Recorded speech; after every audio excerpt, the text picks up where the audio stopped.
when we do the short mandala, normally, if you're when you're doing practice alone there, so what you can do is like this. So if you have time to do the mandala to each guru, so you can do to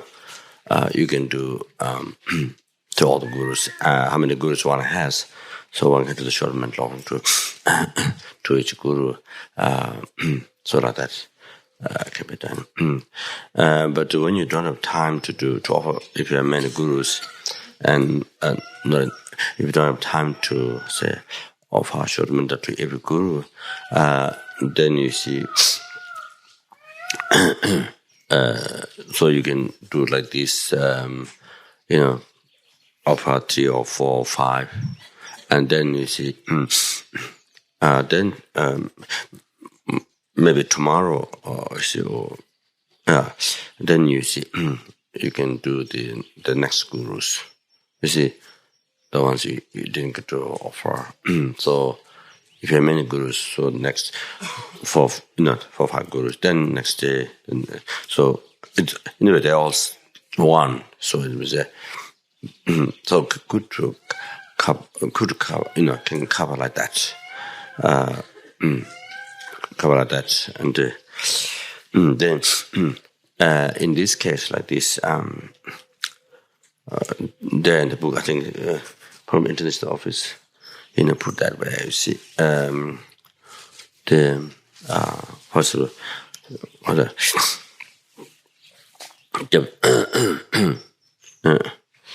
so the 원조 군중 so there see 접sun군다 라마 상제라 접sun군다 라마 상제라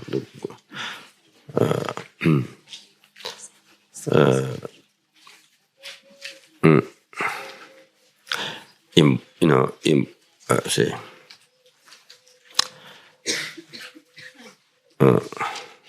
embodying, say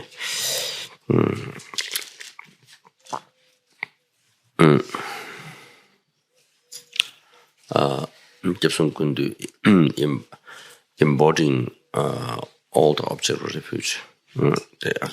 All the embodying the 3 refuge.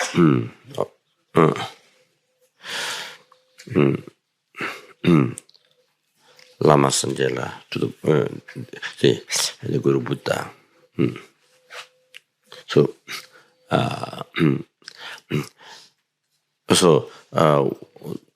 what one is going to feel, then you see here, I think,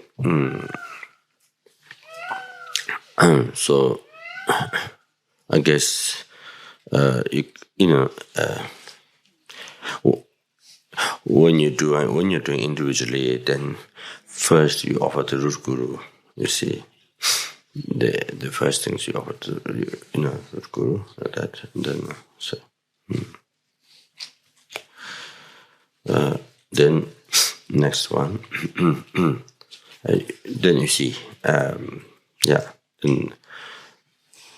you see, then after that, how many one, after the guru, then you can offer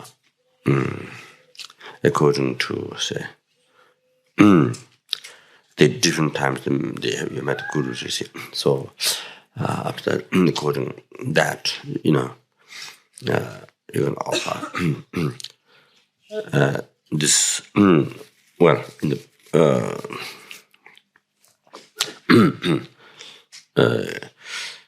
so this when we're doing in the past, so this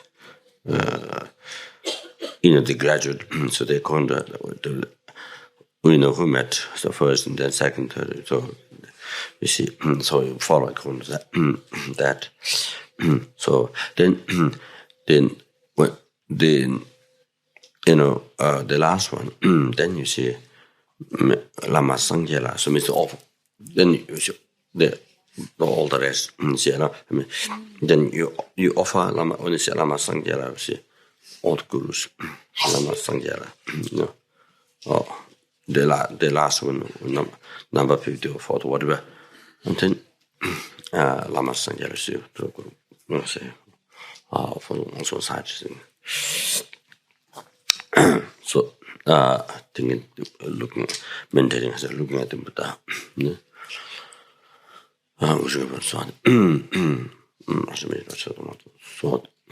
So,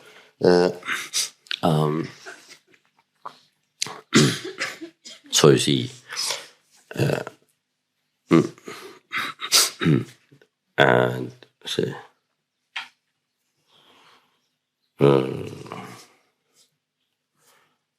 상계지도 저좀 상계지도 저좀 찾아봤던 다게지도 클럽에서 this is come from Lamatisha. This is Buddhist, this prayer come from Lamatisha. I think maybe from Tibet. Where this came from, this one stanza, taken to Buddhist, Buddhist come from Lamatisha. So.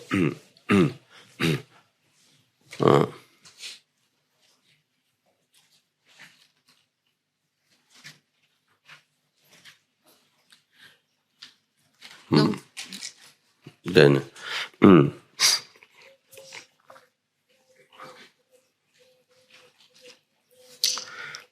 after that, they say, the short mental often 7 heaps, and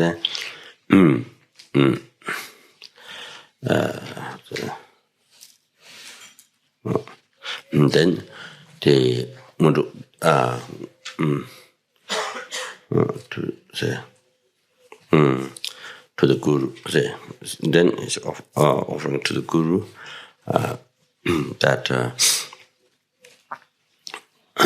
so by thinking in the heart, thinking that particular guru, see, focus the mind on that, and then that's meditation. Focus on that, see. Then you see, describing who he is, you see, that Undu Kunjung Tuang Doji Chang,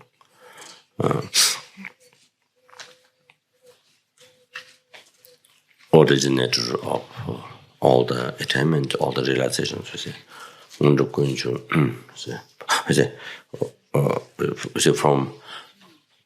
from whom I receive. The word I is not able to mean from whom I receive undu kunjung, from where all the realization comes. So from whom I receive all the realizations, undu kunjung. You then you see Tuang Sajamana Buddha, Tuang Sajamana Buddha, and Pajatara, the Tuang Rishang. It's not separating from that. When you say Shakyamuni Buddha, Pajatara, not separating from that. So focus on that guru. Then Shakyamuni Buddha, Tuang, Pajatara.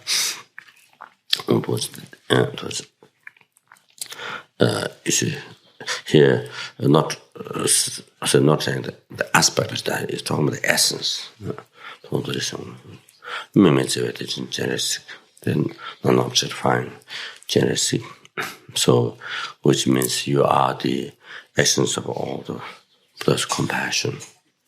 So that's what it means. Who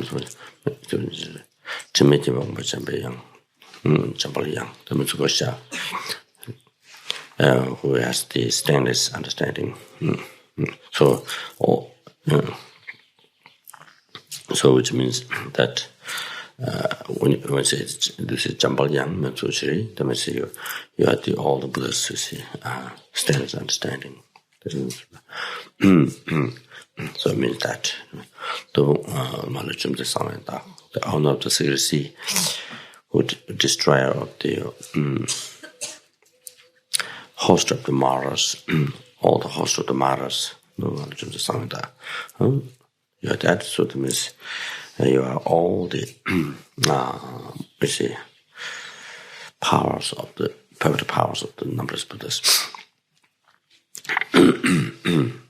Because Genesis is embodiment of Buddha's compassion, and embodiment of all Buddha's understanding, Vajrapani is all Buddha's power. So when you see this, your generation, your Vajrapani, the meaning is that you are the essence, you are the, compassion of all sentiments, you are the strange understanding of the all the Buddha's wisdom, strange understanding of all the Buddha's the wisdom, and then perhaps power of the Buddha's.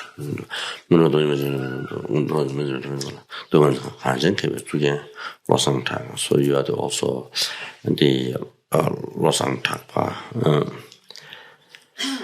the learned one, who is the crown of all the learned ones in Stone and Tibet. And then now here, Japsun Kundi, so who embodies all the Buddha Dharma Sangha. So you see, this one embodying all the merit fields, the rest. Not only what is here visualized, not only what is visualized here, but the numberless Buddhas, numberless Buddha, numberless Dharma, numberless Sangha, numberless Buddha, numberless Dharma, numberless Sangha. Japsun Kundi, then Lama Sangela, say. So then Lama Sangela. So see, so all this becomes the reason, Lama Sang, then see, Buddha, so that becomes all the previous one basically become the reason, so this how to meditate so yeah. So yeah. Then so this will do the last you see. So to offer all, here when you do. So then when we offering to each one, the Lama, the man, I mentioned that particular name. See, like that. Also by looking at those specific ones, then the Guru so then all the embodiment of all the three objects, all the objects refuges. Then to such. So first Guru, turn up to go to Guru with it 10 times so that so I can follow that. We're going to saw on the request respectively with 3 doors, person's mind. As I mentioned, please grant blessings to ripen one's own mind and others' mind. Ripen the mind and to liberate. So say. So that includes to see, Guru devotion, 3 basic paths. Then generation stage was ripen the mind and liberate, by the completion stage. That's one way of saying, from the defilements, from the dualist views, the thoughts, so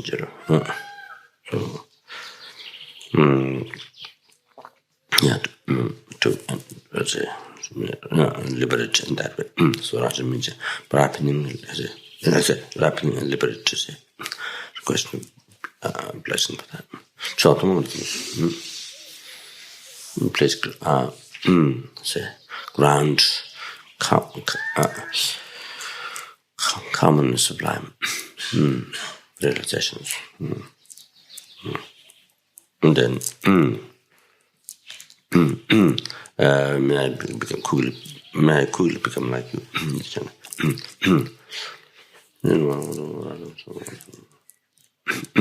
I think this last one I might have added. I think. Not sure. So anyway, so this become very rich meditation. So each guru see that it's very, very profound. So, not that.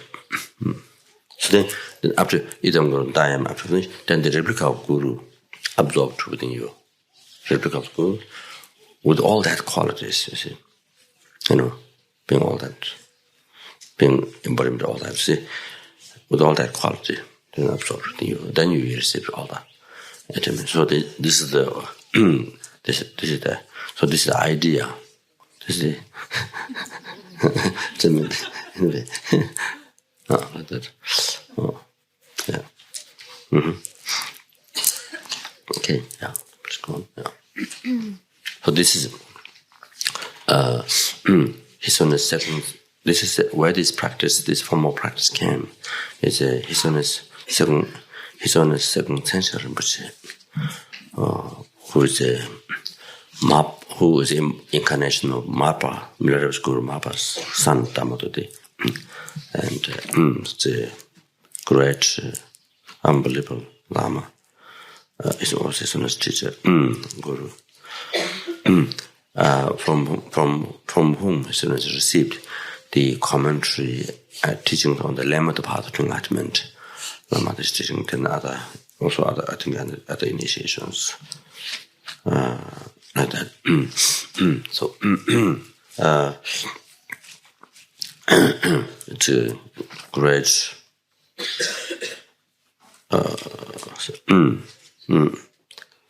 which qualities are beyond to see. So when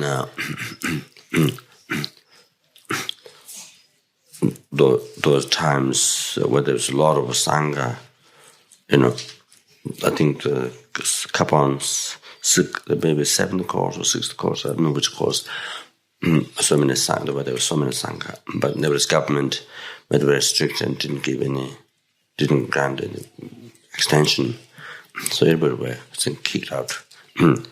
So then went Dharmasala, everybody went Dharmasala, and then studied library. So I was there. It was Lama there. I think maybe Lama was there. So we do. We requested, I think, his own second to give commentary on the George preparatory practice. So this is how Rinpoche practices. This is how Rinpoche does practice mental offering along the group Lama Chopa. So this way we see offering mandala in the Guru Puja. This is Rinpoche's his own practice. So he does. So where it came from is that the style. This you see, and that was a very unique style. That mental offering and also good yoga meditation. It's very rich, combined with that. Okay, so, and I think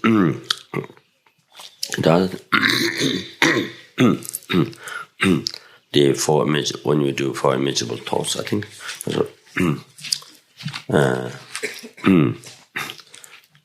that I think it's probably that also maybe good to repeat instead of in Tibetan, maybe good to repeat so in one's own language that or the say yeah so the I guess can't repeat it by one person every language. So what the majority can be maybe like something like that majority there. So then individual one they can do their own language if this isn't there. So or somebody translates. So not the general idea that which is no particular chanting, then to do it in your own language like that. So that's the general idea. but things can change in different times. That there are different challenges. So, in the case of marriage field, so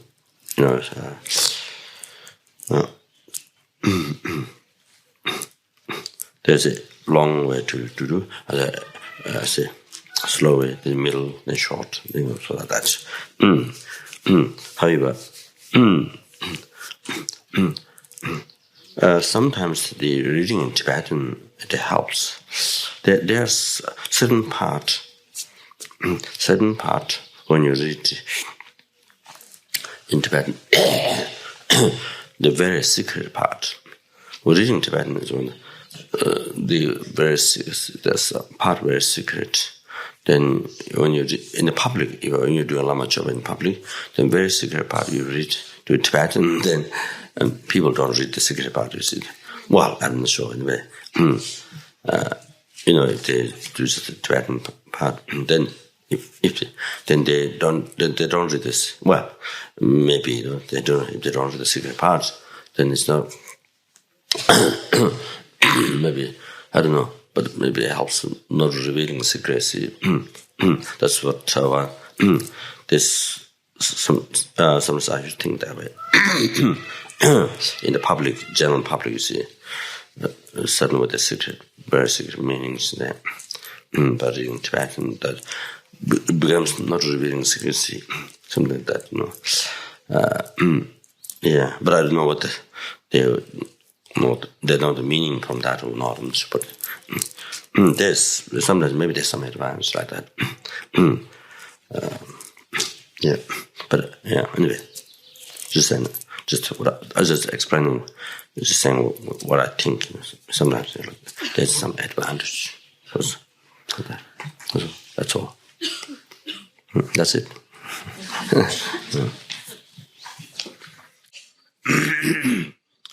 Lama Domba Jumdende de Jin Shaba da Jumba Yang da Balan Zore Sanje Panjawa Shajadu Badan Shadu Demban de Warashima Jimba Yon de Kalo Jiva Latang Minim Domba Sanje Jumdende Panjawa Shajadu Wala Jabalo Judu Jabu Jivu Jinjera Lama Domba Jumdende de Jin Shaba da Jumba Yang da Balan Zore Sanje Panjawa Shajadu Badan Shadu Demba The Warashaba Jin Jimba Jivu de Kalo Jiva Latang Minim Domba Sanje Jumdende Chazalo Judu Jabu Jivu Jinjela doso lama domba jumdende de jinshaba da chomba yang da ba so be sanje panjawa shaja du ba dang shadu damba da warashaba jidin jemba jiwon de kalo juba la dang menem je domba sange jumdende la ja do la choda ja zo jiwo jinjela doso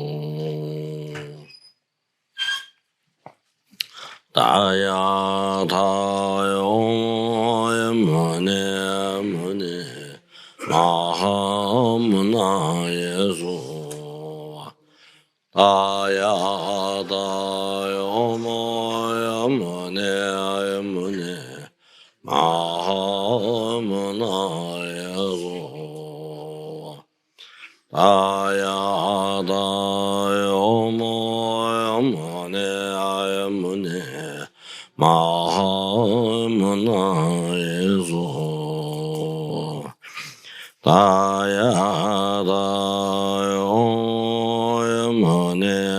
Mune Mahamuna Yesu Daya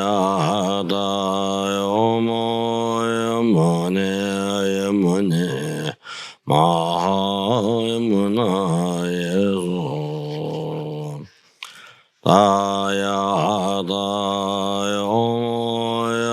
Daya mune mahamuna Yesu Daya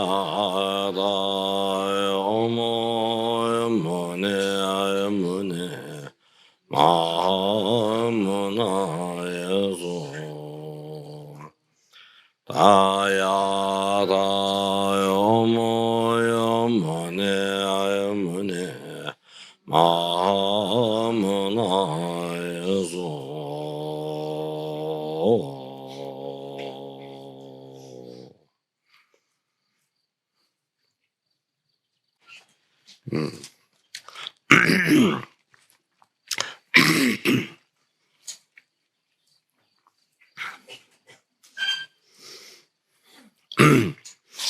상지 주당 소제 주남라 전전 모든 단의 주제 다의 주신 집에서 달라벤제 산jen주 와로주 상지 주당 소제 주남라 전전 모든 단의 다의 주신 집에서 넘지 달라벤제 산jen주 와로주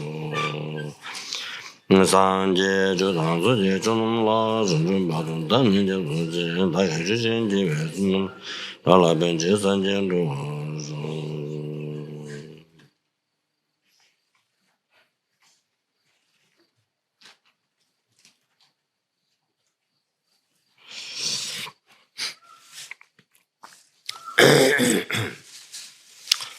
내외 예제인데 제사베도 요방도 제방도 저도 증거가 내외 라베 인자 심다 조세이 멤베 양모도 날라보도 나도 무슨 예든 배진데 지매지 말로도 집안다지 전에 삼라 조제가 지든 할로 제군 옛날에도 당 정바예네 그 사바지 바이메도 나 삼바 유대난 배산제 좀 가지와란데라도 년바 자베 남홀라에 그다음에 제가 좀 뭐도 하면 로아 군지단 문제다마 탐제게도 나여주도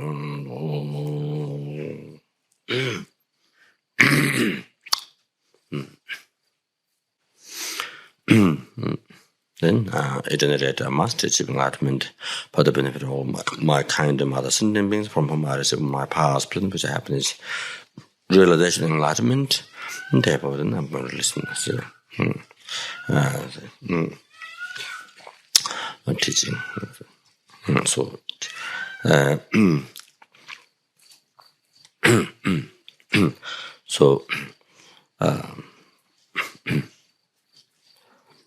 to not waste the life, the most precious human life that is qualified with freedom and richness, and if it is which is so rare to find,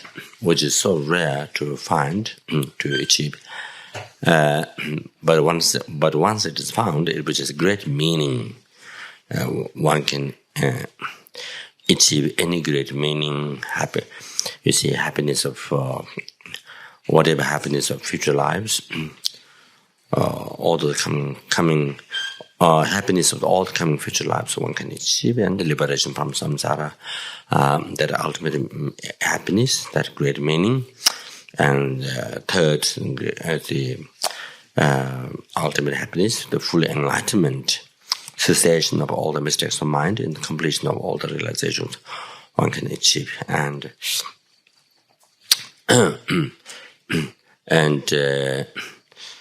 even in every second, not only the hour, minute, but even in every second, with this perfect human body, that one can create a cause of any of these happiness, as which one can achieve, because one can create a cause. So like that. So therefore, in every second, this precious human body, qualified of 8 freedom and richness, is unbelievable precious, more precious than whole sky filled with gold and diamond, and even the highest, most valuable among the material possession, that is the witch grounding jewel, that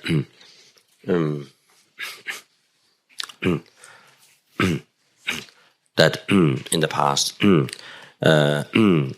Bodhisattvas, or those will-turning king, those who are great merit, great fortune, great merit, so much good karma, they able to find this jewel, go to say from the ocean, then they clean the dirt 3 ways. So they clean the cover, the dirt, then they say the bad smells. However, clean with the cotton, and so three ways of cleaning the witchcraft jewel. Then you put on the top of the banner, on the banner, you put the banner on the roof, and the top of the banner you put the jewel. Then whatever prayer you make, whatever wish you generate, so due to the power of that material, of course, it's based on your. Of course, it is based on first, from one's own side, having collected that merit, that powerful, the fortune or good karma. So, whatever generate one wish, by the condition of that wish granted jewel, by the condition the having the wish granted jewel, then all your wishes seeking any enjoyment they get materialized immediately. So this is the most precious one, most valuable in among the material possessions. But even the whole sky filled with these most precious, most valuable wish granted jewel, that much wish granted jewel, and your precious human body, they qualify to 8 freedom, 10 richness. So all that wealth is nothing. All that wealth is nothing comparing the value of this perfect human birth that one has received at this time. Why? Because even you own that much wealth, but if you don't have perfect human birth, if you don't have this precious human body, and not only that, on top of that perfect human body, if you don't have that, then even you own that much wealth, filled, you possess sky filled with witchcraft jewels, but that alone cannot stop your rebirth. You're getting your rebirth of the lower realm, unfortunate realm, suffering realm, reincarnating in the hell, hungry animal realm cannot be stopped by just by that alone. Just possessing that much wealth alone cannot stop, and possessing that much wealth alone cannot stop. They cannot stop.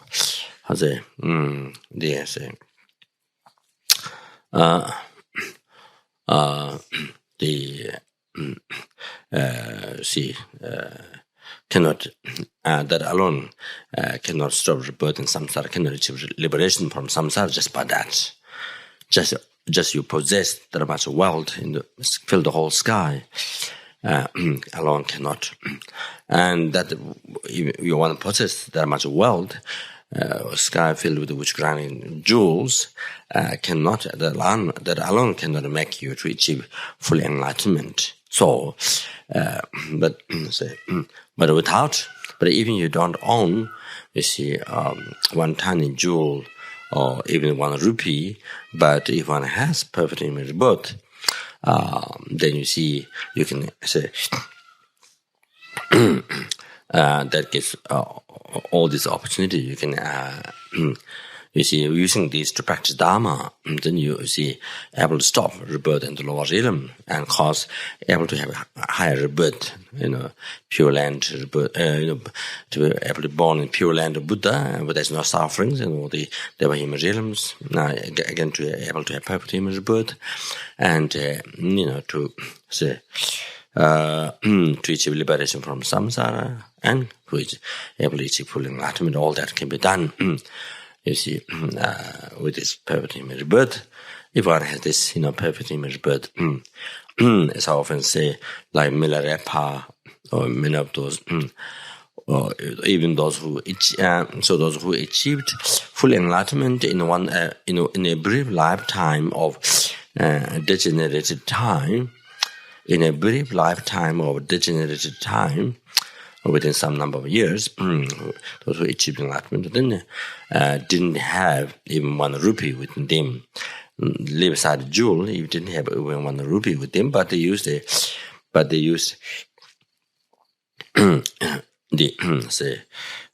semi-human body that we have, that they have, which is same that we have, 1 face, 2 legs, and 2 hands, inside skeletons, and then anyway. So anyway, same body they have, but they used to practice Dharma correctly as Buddha taught, as the Guru taught. So they achieved the enlightenment. They achieved all the realizations. They achieved enlightenment in a number of years. So you see, they had nothing, and of this. So there, you see, so that's the thing. So that's the reason. So why this precious human body, perfect human body that we have, that one has received now, it's much more precious. No comparison. The value, how precious it is. The whole sky filled with rich grinding jewels, all those value. They leave aside gold and diamond, all those possessions, but even the rich grinding jewel, fill the whole sky with the rich grinding jewel is nothing. The value is nothing if you compare to the value of your own, you see, precious human body, especially the perfect human body, so like that. So therefore, this perfect human body is unbelievable precious. In every second, what I would like to finalize is that in every second, this perfect human body that one has, in every second, is much more precious than the sky filled with the rich grinding jewels. So that's in every second. How precious this is more precious than the whole sky filled with the limitless sky filled with rich grinding jewels. So that's so if we have that awareness in our daily life, and this awareness in our daily life, this recognition how precious it is, in even every second how precious it is, then you see, and then the whole entire world, any world that is on this world is nothing. Is nothing compared to the value of precious human body that one has. All that external world that's in this world is nothing. Even all the world which is in Deva realm, they have billions and billions greater enjoyment than the most developed, all the worldest human country. So they have billions and billions much greater enjoyment. You see, incredible enjoyment. So it is said that the devas, those devas, one earring. You see how valuable it is. Even the whole human world possession cannot compare the value of the one earring of Deva. I think it is some liberation power, you see. So anyway, so they have greater billions of enjoyment, greater wealth.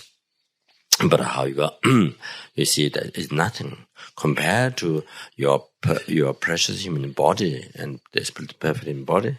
So then, like that. So you see, in every second, is how precious it is.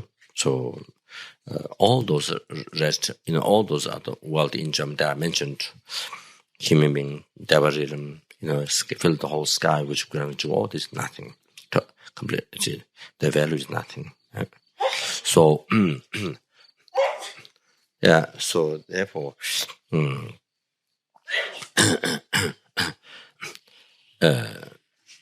so no question. If we didn't get utilized this life to practice Dharma, how this is totally crazy, or there's no more crazy than this. There's no more fool, ignorant, no more crazy than this. If one didn't get utilized this perfect image, but such precious image to practice, didn't get to practice Dharma, didn't use to practice Dharma. So know that even one day, even 1 hour, minute, you see, second, as I mentioned before, are precious. So if you didn't get to practice Dharma, even for 1 second, then how great loss, how great waste loss is greater than having lost all the wealth in the human world and all the wealth in Deva's world, sky filled with crown jewels. So great loss than having lost all those. So you see, in the world, people, they, if you lost $100 will be incredible. You feel, if say in the purse there's $100 before, now it's gone. Or you spent, or they say, you bought many things. Or then you calculate, oh, gone, $100 is gone. Wow, So so empty. So it's a great loss, you see. Suddenly you find out $100 spent. Wow, great loss, great loss. It's gone. So anyway, so I say, and like the thousands or $1,000 or whatever. You see, people become, when people lost, it depends on the person, but, lost $100 or depend on the person, you see, and become crazy, become crazy because lost that much money, you see, or the 100 rupees. So it depends on the person, you see, cherish so much and lost so, you see, so felt great loss and so sad. Or you see, $1 million is lost. Maybe even lost in the idea, not actually lost. But you see, you lost in the idea. You made some plan, you made some calculation business, you see, to get $1 million, and you didn't get. It didn't happen in your plan, you see. But physically not lost. But you made a plan, business idea, you see, and then you didn't get it, So just an idea, you see, an idea, you see. Then feels so sad, lost, you see. It's just an idea, you see, but it didn't happen. So anyway,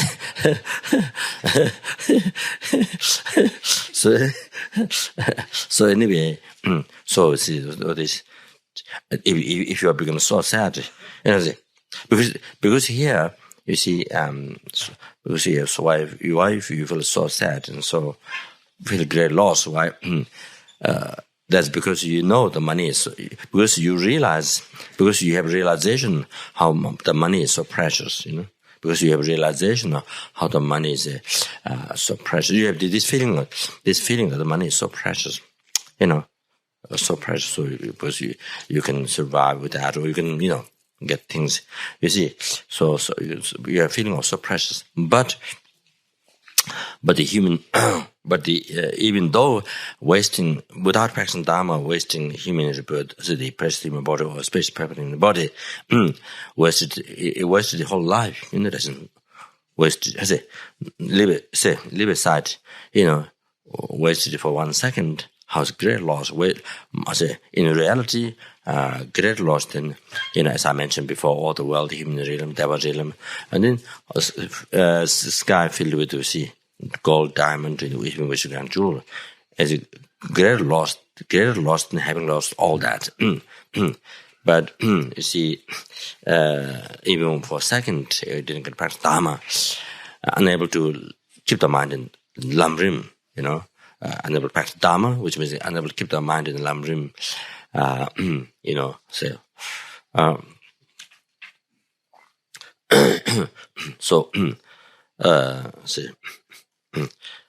the Guru devotion or the renunciation or bodhicitta, right view, or based on those, then keeping the mind in tentative practice, looking at everything pure, oneself as deity, place mandala, all that, or the generations at a completion stage, those experience practices. However, so that so you see, even so, in reality, like this, how great loss it is in the minute, no question, but minute, hour, 24 hours of, lost. This precious human body, you see, wasted. Even whole life, you see, so many, say, days and weeks and months, a year wasted. Then one doesn't feel that one is, you see, to feel wasted. You see, loss doesn't feel. So that's but with the money you feel great loss. With even small amount of money, you spend something with no need, or you pay the extra. When you're buying, you see, you paid extra money, or say other person ask extra money, you paid extra, and afterwards you find out, this, feel great loss, you see, but actually not loss, because once some sentiment got your money, So anyway, so you see, or somebody cheated, you see, somebody cheated, or say, took extra money, or you see, anyway, so that you feel, even you get angry, or that he took extra, I say, cheated, took extra money, 5 rupees extra or something. Then you get angry even to that person, you see. So anyway, even angry to that person. So anyway, because you don't want to lose, you don't want to give, you don't want to lose, see, even that. So anyway, but with the perfect humor, but we don't feel that. So because that lack of realization, lack of not having feeling with this perfect humor, but your own precious human body, all this. So lack of realization, lack of understanding that how precious it is. So anyway.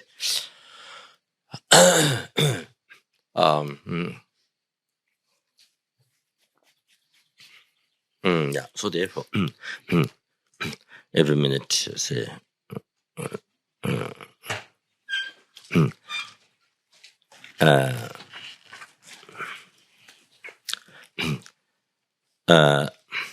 every moment, whatever, so therefore, whatever action we do, every moment, a second, whatever action we do, and must become Dharma. Whatever activity we do, eating, walking, sitting, sleeping, doing job, not only meditating, doing prayers, but all those. And then here, then explaining, listening, teaching, so must become Dharma. So if it does not become Dharma, then you see, I say, explaining teachings and listening teachings, if it did not become Dharma, then you see how many hours, see, doing action or listening, then if it did not become Dharma, then you see all those say, not only seconds and minutes, but all those hours of, you see, times listening teaching, or explaining, you see, and then Dharma, then that much, you see, that many seconds of precious human bodies, especially perfect human bodies, completely wasted. So that, unable to make life, meaningful. It was totally wasted. Listening, teaching, then see, didn't become Dharma. So therefore, the best Dharma is, when the action is done with the bodhicitta motivation. So therefore, not just say, not say,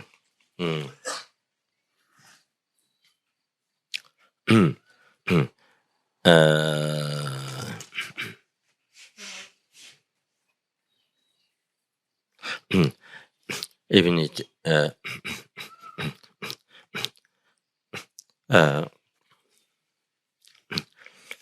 even it, say,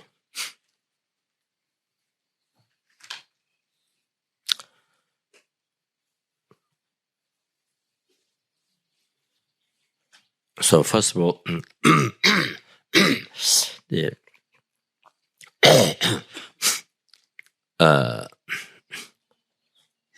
you see, if the motivation is listening, teaching, or whatever action we do, if that is done with attachment, no question about anger, and you see, even with the attachment and clinging to this life,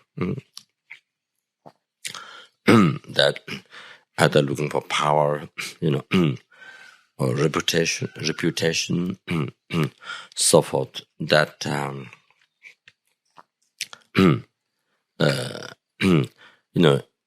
even say listening, teaching for long life, for this happiness, for this life happiness, even such as a long life and to be healthy like that, you see, just simply the attachment, clinging to the happiness, just this,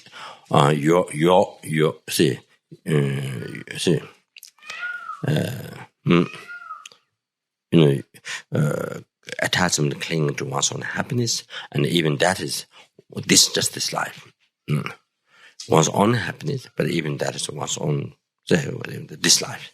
So that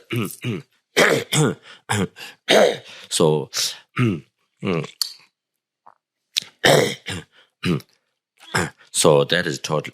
So that is totally, that motivation totally non-virtue.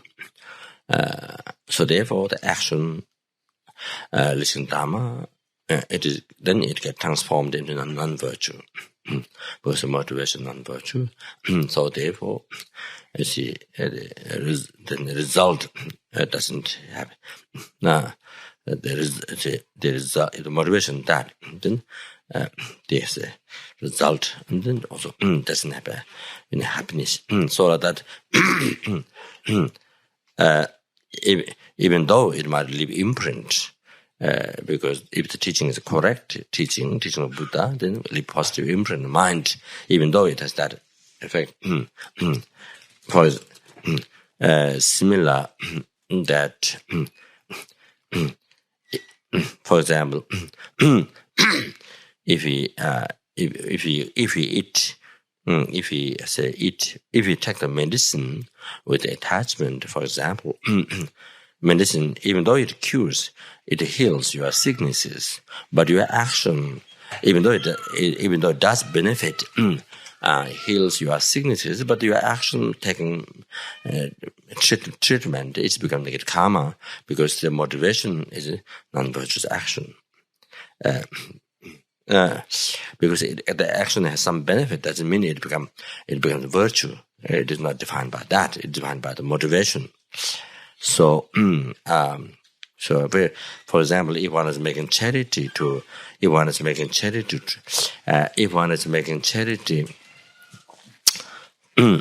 food or money to a beggar, you see, even though it stops the hunger of the other person, by giving money and food, but you see, even though it has that benefit, stops hunger of the person. But your own action, did not become virtue, because it is done with the motivation, with the attachment, the clinging. You see, to get a power and to get if it's done making charity, motivation, making charity, giving, you see, giving food or money, whatever. If it's done with the attachment, so that you expecting, you see, for reputation, to get a reputation, that other people will say that you are so kind, that you are so kind and generous person, that you see, how kind you are and how generous you are, and all the nice things, and that is to become famous, in the world or in the society, or however, to get respected by others. So, you see, with this expectation, so the attachment, seeking happiness, seeking happiness, so one's own seeking one's own happiness, but happiness this life, not seeking happiness future life, but seeking happiness this life. So, so here, it become that action become the action become completely karma, because the motivation the motivation is totally as a non-virtue, like that. So like this.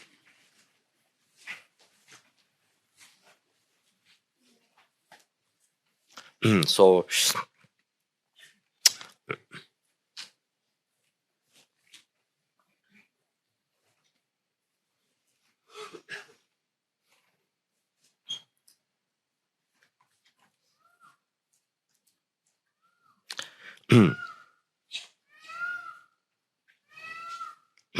similar, when we eat food, but eating food does help the stop hunger. Drinking helps to stop thirst, but it doesn't mean actually eating, drinking become, because it's a benefit, and doesn't mean it become virtue. If it's done with the motivation, there is the attachment, the seeking happiness, the clinging, grasping the happiness of we see one's own happiness and happiness in this life. So it become all this not become non-virtue, so that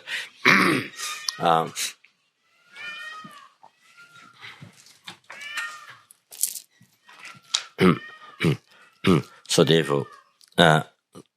therefore now here our listen teaching, then say right moment, right this moment, what we're doing, the action we're doing, important to become Dharma. So what I was going to say is, so therefore, you see,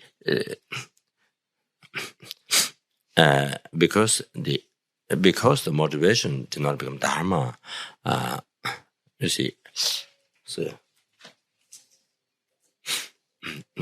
motivation did not become Dharma, so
so the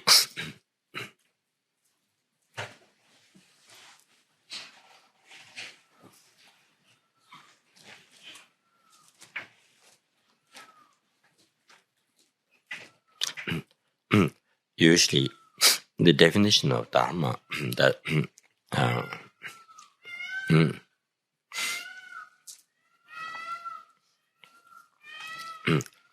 and if the action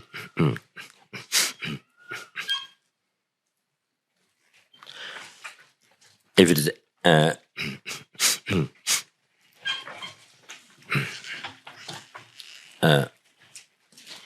action which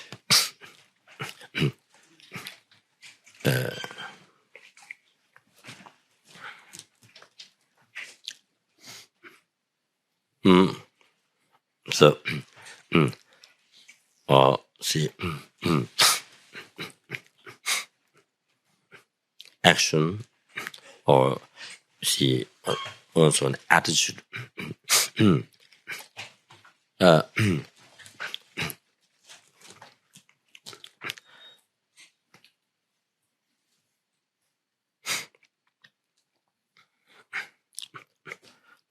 which benefits beyond from this life,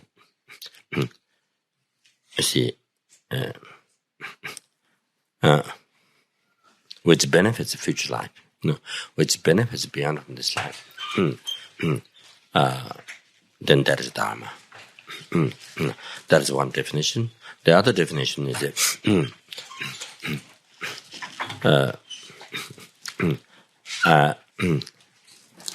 any of these, you see, if it become antidote to the delusion, any of these, you see, become antidote towards the delusion, then it's Dharma. You see, it becomes antidote towards the delusions, the disturbing thought. See.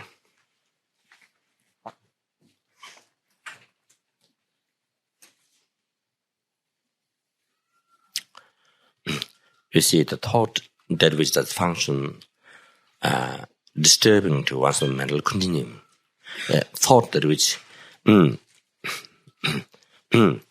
see, mental factor, thought which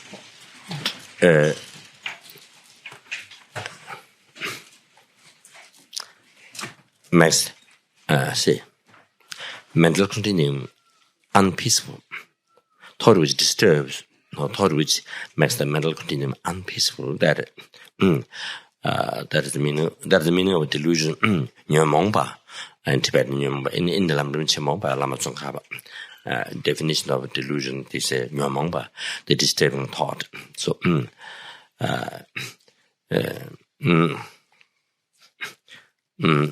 which does function that one's mental continuum, making one's mental continuum unpeaceful. So, which means disturbing, so that you can say also obscuring, the thought that obscures your mind, with the effect, instead of enlightening, you see, the function of that effect of that thought is obscuring. How, for example, how does it attach? If you analyze what's the function of attachment, what's the effect of attachment to your mental continuum? Obscuring. You see, obscuring. See, obscuring to see the reality, not only emptiness, to see the reality of the object. Not only emptiness, impermanence. You see, it doesn't allow to see, to realize it. It doesn't allow. It obscures the mind to see it impermanent. That, you see, causative phenomena, nature of impermanence. It blocks. You see, it interferes for that. It obscures the mind to see it is nature of impermanence. You see, like that. The attachment obscures. You see, the body. When we look at the body, while the attachment is rising on the body, you see, what it does, it obscures your mind. It hallucinates your mind. It obscures your mind. You see, to see that body nature dirty. You see, container of 30, as Nagarjuna explained, 32 impurities. That's what Nagarjuna said. Maybe there's much more. Maybe there's 10,000s.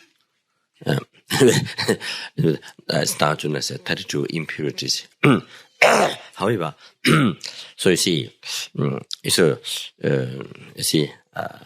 so if you analyze, as I mentioned one night, you see, remember that described how these are totally hallucinated mind, and there's no such thing there.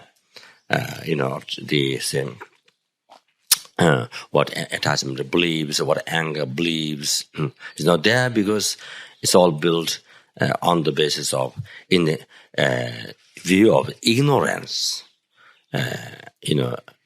apprehending things as phenomena as inherently truly existent you see, while they are not truly existent, while they end off truly existence. So you see, so the view of ignorance is, projecting all the phenomena truly existing from their own side, a real one. You see, on the projecting, truly existent appearance,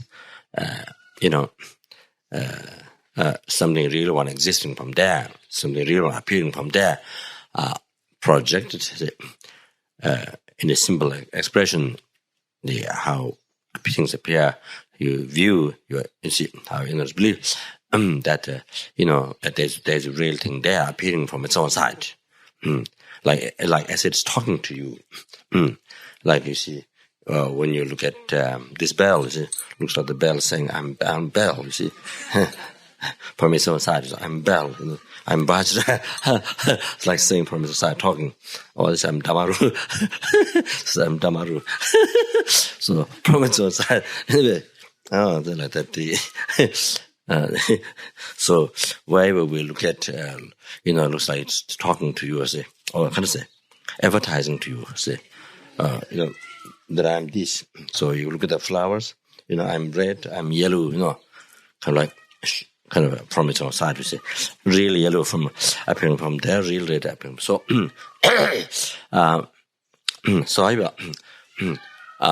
all these projected on the all this hallucination. So all these things. So looks like they're talking to you, expressing you. I'm this, that, from it, a real object appearing from there. So like, when we look at the lights, real light from its own, real light appearing from there, or real flower appearing from there, real red, real yellow, real red, real yellow color appearing from there. So that's it. So all these are what is called in the text gakcha, object to be reputed. You see in the they from the four schools of Buddhist philosopher, Madhyamika school, the second one, Swatantra school, and the Pasangika school, the second one, Pasangika school. So according to that, the object to be reputed that. So all these are hallucination projected over the merely labeled phenomena which exist. All these hallucinations covered, or you see, on the merely labeled phenomena, eye, action, object, all these, flower, bell, damaru, all these lights. So all these which are merely labeled by one's thought, then all these the next second, all these hallucinations are covered, projected by your mind, the negative imprint left in the mental continuum by the past ignorance concept of apprehending apprehending, you see, inherently existent. Think that things are inherently existent. So they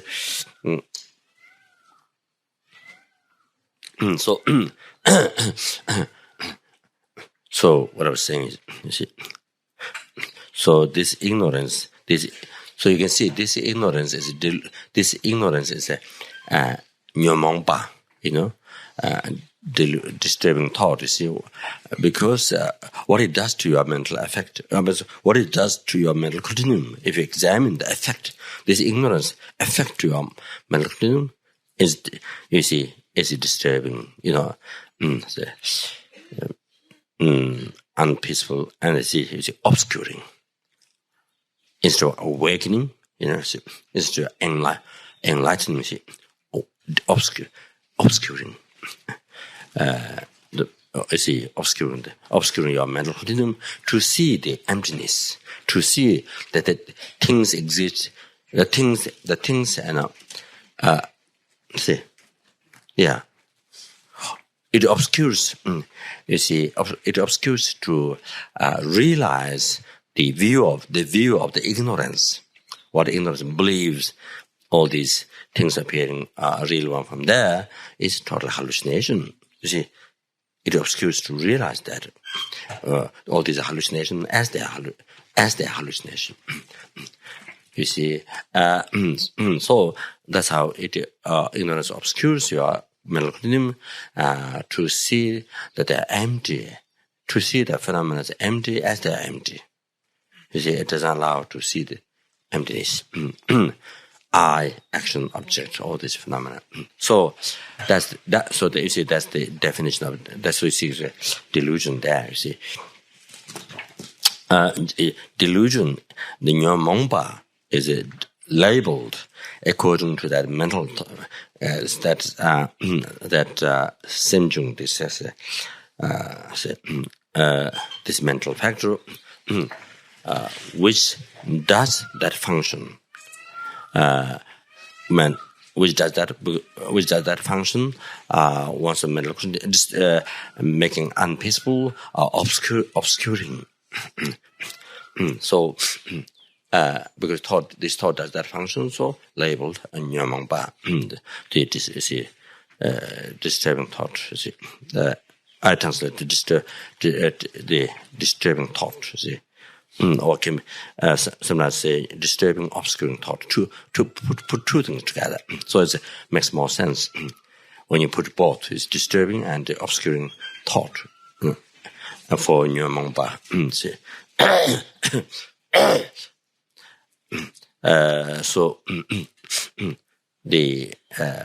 So that I think that way it is complete kind of description of nyamangpa. So attachment. So the attachment you see again, that I see instead of awakening, it obscures the mind, disturbs the mental continuum. You see,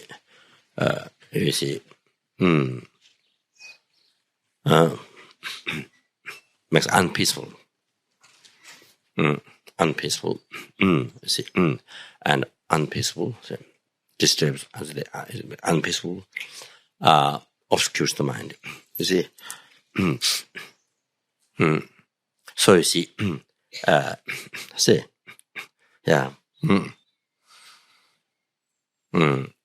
you see, while the attachment rising on the object, so the body, which is, you see, natural impurity, you see, that after eating the food, then the food becomes dirty. You know, after the food went into in the mouth, went inside.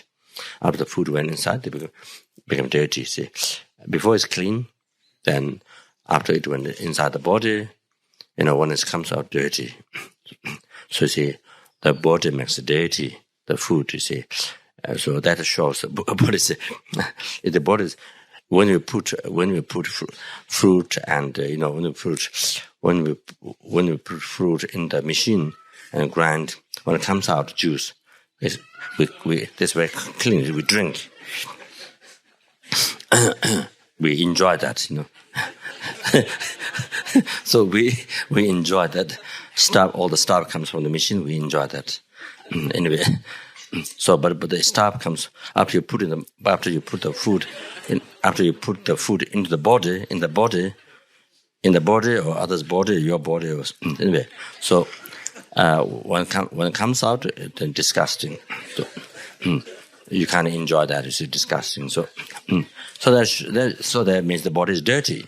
If the body is not dirty, then should be eatable. Should be. If the body is not dirty. If the body is really clean, pure, really clean, then everything what comes from nose, it should be eatable. Should be drinkable, eatable.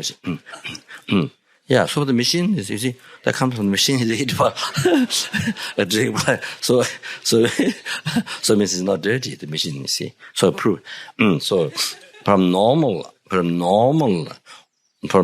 life, it proves the body is dirty. from normal life. You see, there's no particular kind of special logic or something to prove. It's not that normal in the life. It shows that it's dirty. The reason is dirty. So you see, while the attachment rises on the onto the body, you see, it blocks to see the nature of the body, the impurities. That then also, you see, it has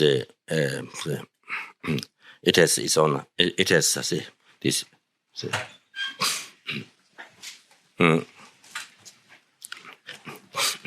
It has this projection. You see, beauty and that it clings to. So you think, you see, pure, clean. You see, so it obscures the mind. While it's rising, you cannot see the nature of that object.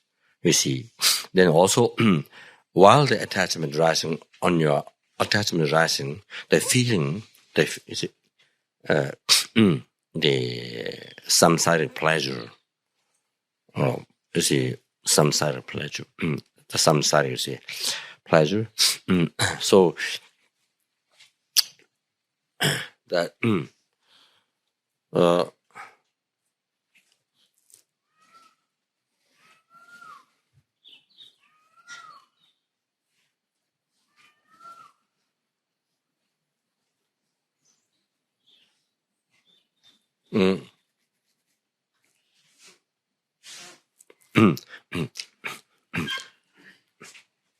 maybe it can be said the pleasure comes from ignorance, karma. You know, you see, pleasure comes from ignorance, attachment. You know, karma. So came from impure cause. That's one way of thinking. You see, analysis. One way of thinking. So the feeling,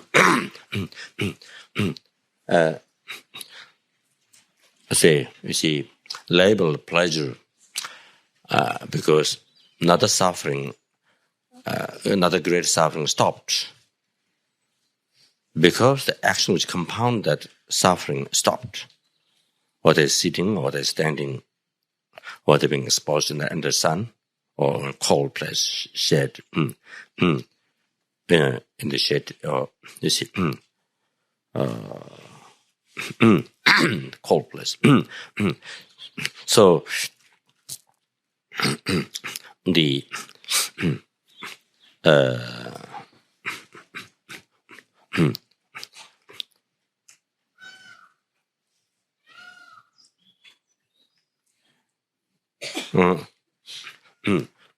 or eating, not eating, however, whatever action,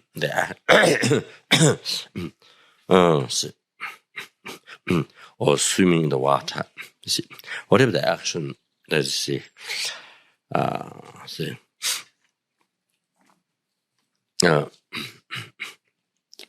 so another action start. Action with the previous action, which compounded the feeling, the discomfort become so big, and you stop that action by stopping that great comfort. That is great discomfort to stop. But then you begin another action. You change the action. You start another action. Already that action compounded another discomfort, but it was very small, unnoticeable, very small. That suffering, that problem, that discomfort is very small, not noticeable. So that feeling, another great, by stopping another previous action, which compounded the discomfort, grows big. You see, unbearable. You see, that stopped. Then another suffering began, but small, but you see,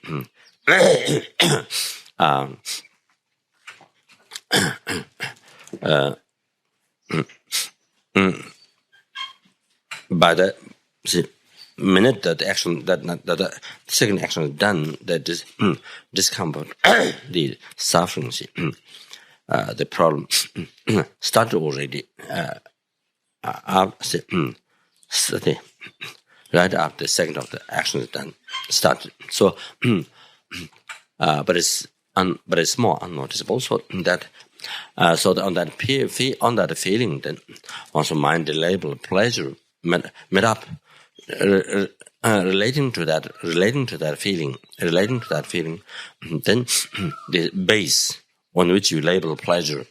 So this base, then your mind made up the label pleasure and believe in that. So that's the reality. You see. So simply, once the mind made up the label pleasure and then believe in that, in that label, that's the reality. But however,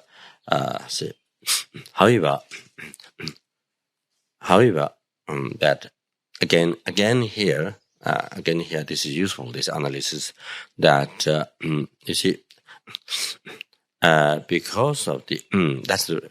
So first, you understand we should understand the reality. So they say,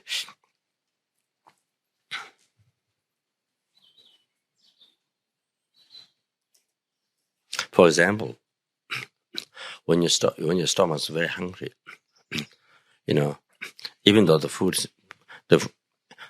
I don't know whether the food is salty or not salty. I'm not sure, but anyway, when your stomach is very hungry, you see, great pleasure when you eat. You see, when you eat, so you see that when you eat, so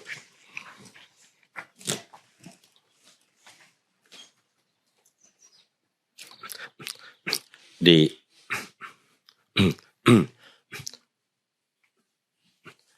previous action is not eating food, which compounded increased the discomfort of hunger. So by eating, then by eating, you stopped action, not eating, which compounded the hunger, the discomfort, that problem, heavy, you see. So that by stopping that, then this the great discomfort, hunger stopped, was affected by that. But now the next action, eating, then right after action is done, then the discomfort is already started, but is unnoticeable. So more and more one continue the action, eating, then you see gradually the discomfort is compounded. The action always compound the discomfort. So it increases. So therefore, the discomfort increases. Increases more the action is done.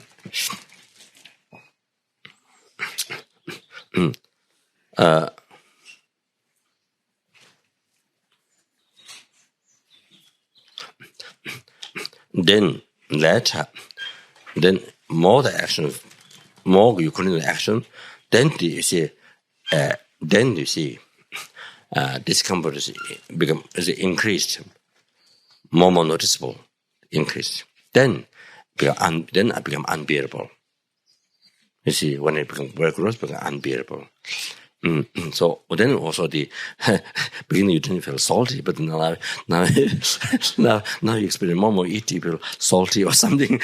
So see, the taste that you had at the beginning is not there now. The delicious taste is gone. You see that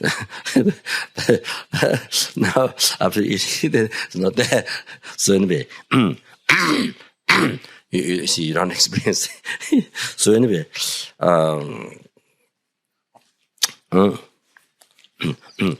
so now, so between that is discomfort compounded by action of eating. Right after action eating done, that discomfort is already there, created. So, but it's unnoticeable. So that duration is. So that feeling is the base. So that one because of that, one's mind made up the label pleasure and believe in that label. So here's the point now. You see, I think we talked before the letter. I think using example letter. I think which one? Do you remember which letter? Huh?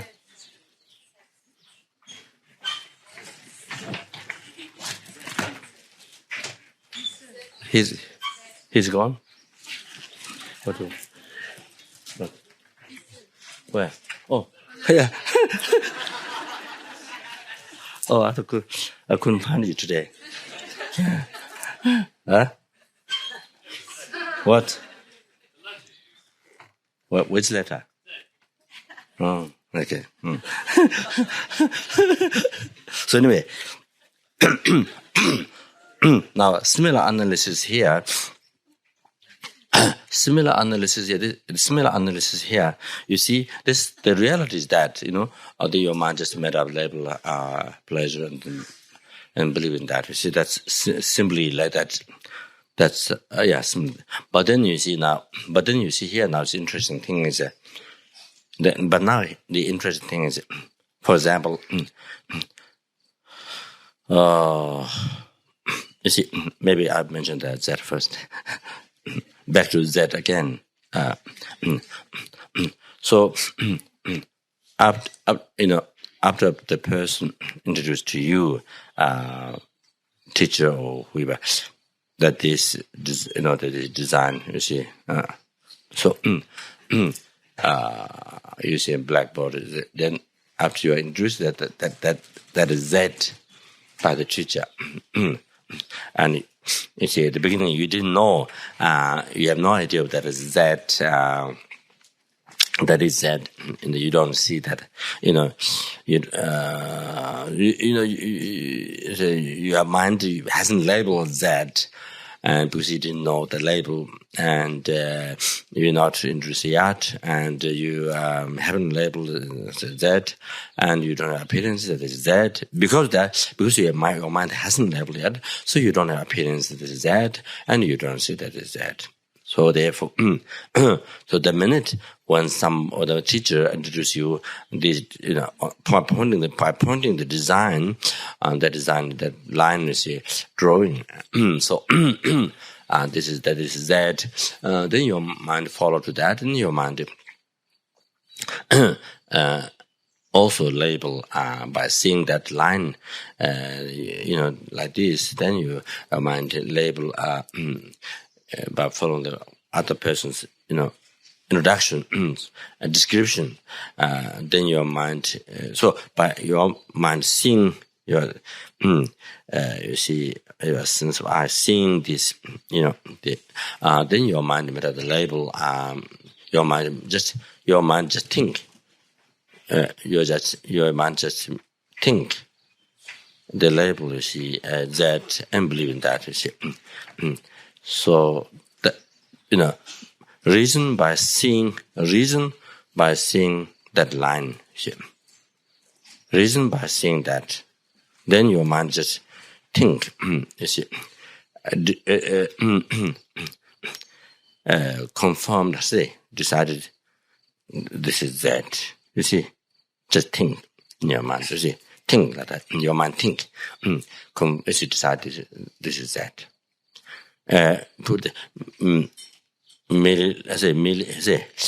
It's just made up the label. I put this way: merely imputed or made up the label Z, and that believe in that.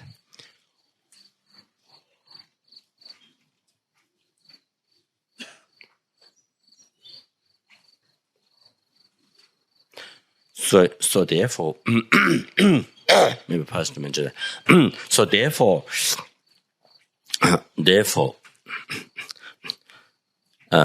you see, the Z. You see, first I describe this. Therefore, the Z. You see,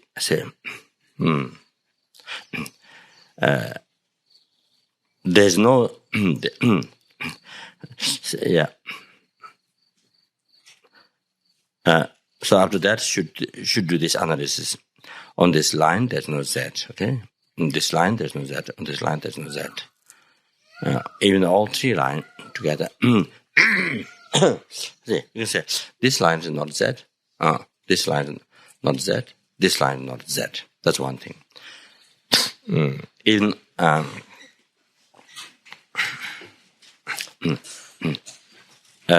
even all three connected, still that is not Z. Here the analysis, whether this is Z, whether this is Z, whether this is Z. You see, it's even all together connected is not Z. Because if that is Z, all three are connected. If it is Z, you see, if it is Z, then here the problem comes. Because normally we believe this is Z, three connected is Z. That's my think. You see. But you see, if that is Z, then problem comes here. You see, the problem comes here. See.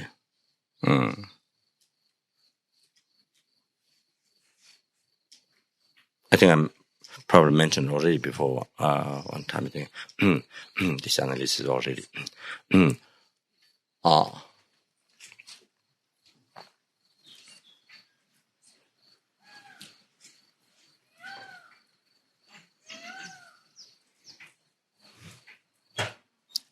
So if this is that, all these three line connectors, this is that, then well, it's a little bit easy to say this is not that and this is not that, this is not that, but all these three connectors, that's quite easy to come out that conclusion. See? So if that is Z, then you see, if that is Z here, if that is Z, then you see, when the teacher wrote on the blackboard, before introducing you Z, when the teacher wrote this here, there, you see, the minute you see, the minute when you see this line, you should be able to see Z. You see, if this is Z, then when the teacher wrote on the blackboard like this, before he introduced to you, the minute when you see this, you should be able to see that. But you don't see. But that time you see the line design, but you don't see. You see that time you don't see that.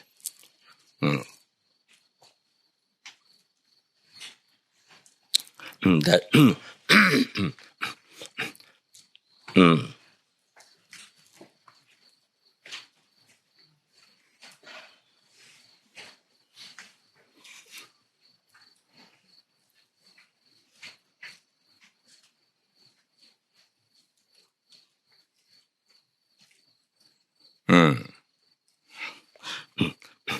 That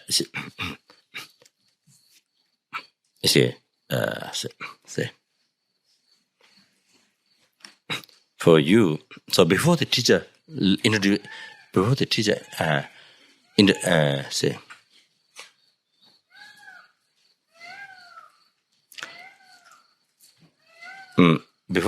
introduced to you, this is that. You see,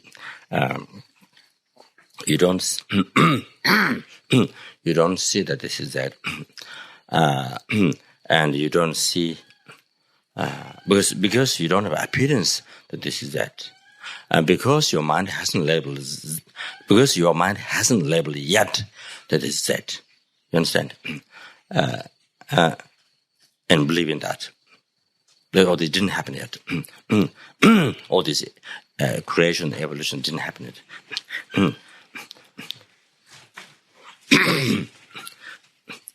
You see now here the point. You see what how you come to see, how you come to see the Z is only, see, how you come to see Z is not before seeing this line. It's not before that. It's before that it's impossible. You see, before seeing this line design which is the base, and you are able to see that is not possible. You see, and you see, and sorry.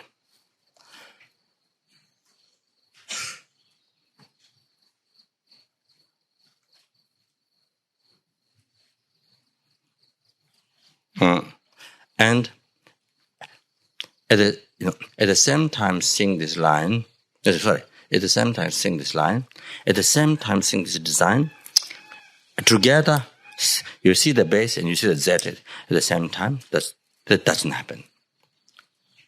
That doesn't happen. Base and the label, base, the design, and seeing the label together, that's not experience. That doesn't happen. Only after seeing the base, then you see, then the label comes. Then label comes and exists in existence.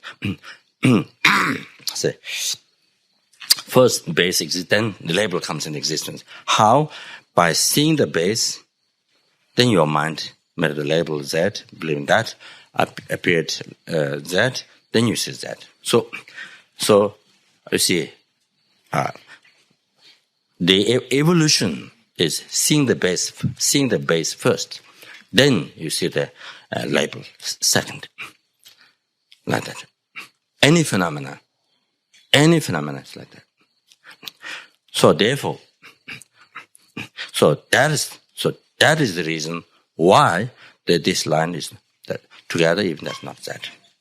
Because you see this first, but you don't see that. You see this that. So you see only after your mind, somebody induce, somebody put in your brain, or somebody anyway, doesn't matter brain. Somebody introduced to you, then your mind you believe to that what the person says, and your mind label and believe in that, and then appearance, and then you see this is that. The appearance is that, then you see this is that. You see, so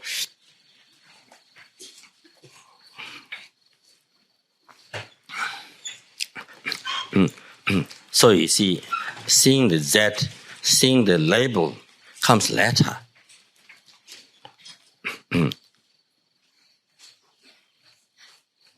You see, in the evolution like that.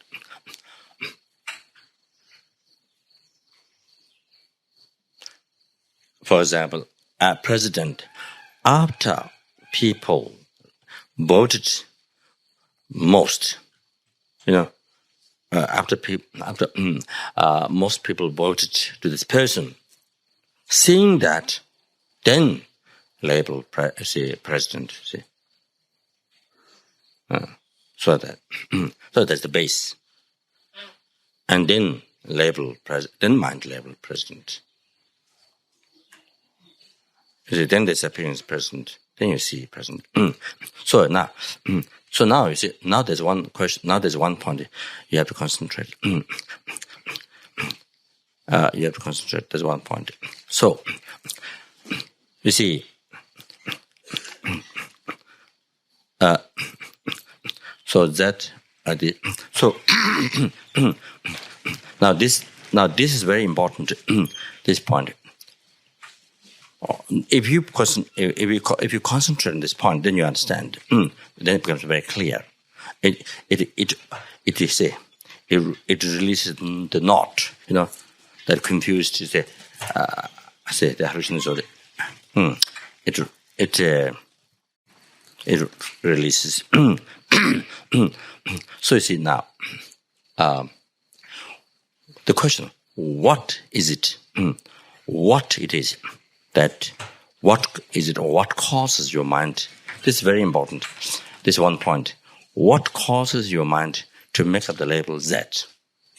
What causes your mind to make up the label Z? So, before you make up the label Z, you have to see something. You have to see something. As a particular design. You have to see a particular design. You see. So, as I mentioned already, actually, so this one, like that, by seeing this design, you don't, that doesn't cause your mind to choose the particular label Z. And you see this design like this, this one. Oh, sorry, from your side. So like that, like this. By seeing this design, it doesn't cause you to decide a particular label Z. By seeing this, so it doesn't cause you to decide a particular label Z. And by seeing this, it doesn't cause you to decide a particular label Z. So you have to see something. You have to see a particular design form first before you, that which causes your mind to decide a particular label Z.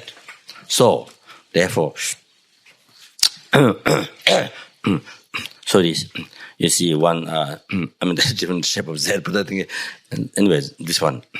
Okay, so, but I'm just using an example. So by seeing this, by seeing this, only then mind make up the label Z. You see, this point is very important. You see, only by seeing this particular base, then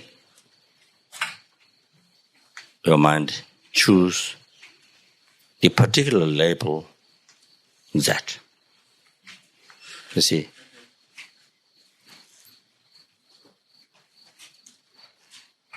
So now,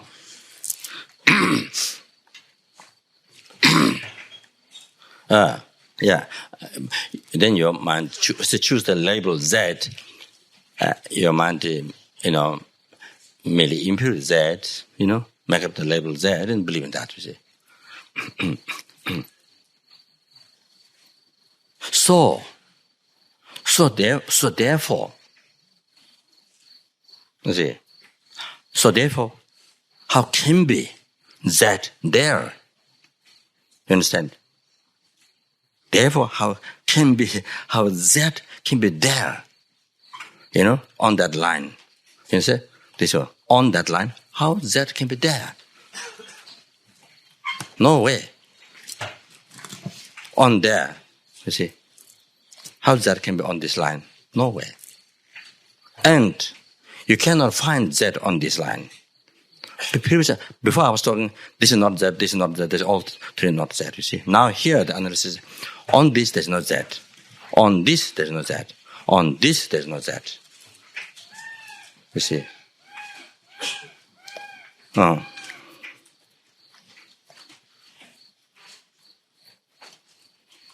You see, no, there's no.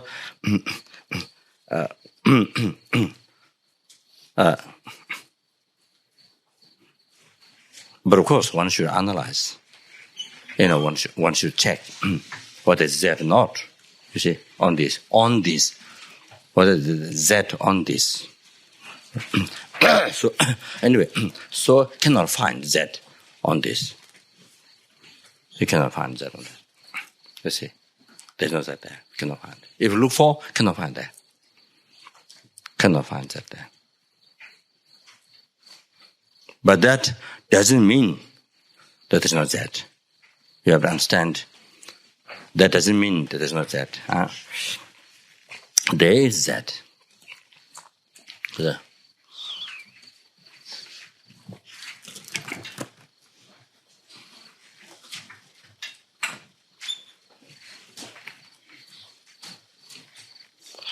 There is that. It's not. I'm saying like the Hashang or the the as Lama Tsongkhapa explained the Lamre Chemo the Hashang that came to Tibet. So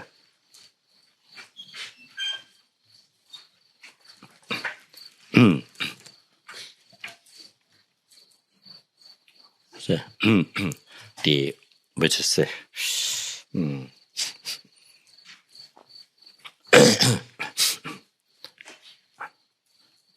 everything is superstition.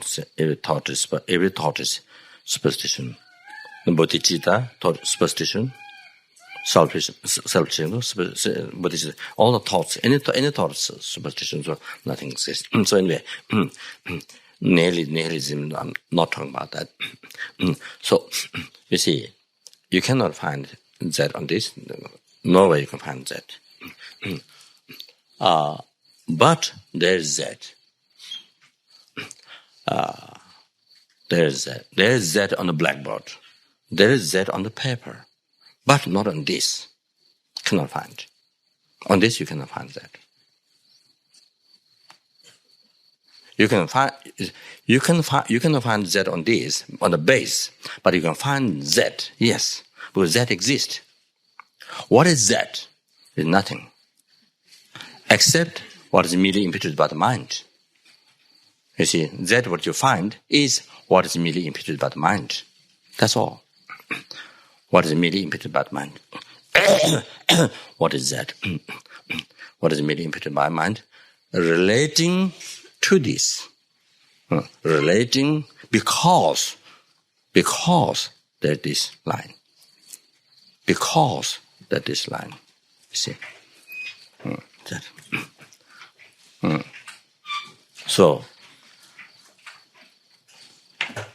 So now you can see. So now you can see, after all this analysis, that is never what has been appeared to us and what we've been believing so far. It's totally wrong. That's totally wrong, you see. What's that appeared to up to now with us, the way it appeared and how it's been believed, that's totally hallucination. You see, now through the analysis you can understand. You see, reality is this. But the world, you see, so that is one phenomena. So you see, what is appeared and what is believed. You see, totally wrong. So now,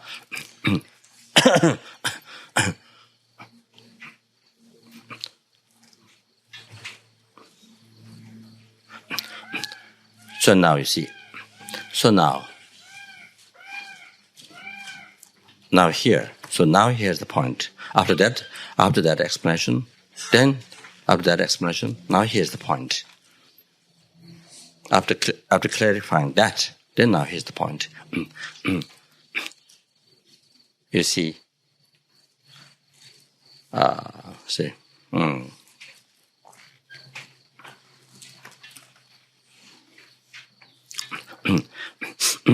The mind, you see, reality, by seeing this base, mind merely imputed. Mind just thought, merely imputed, which means just thought.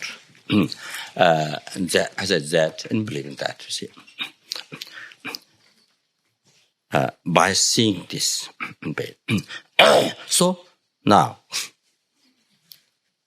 but you see, so, actually, you see,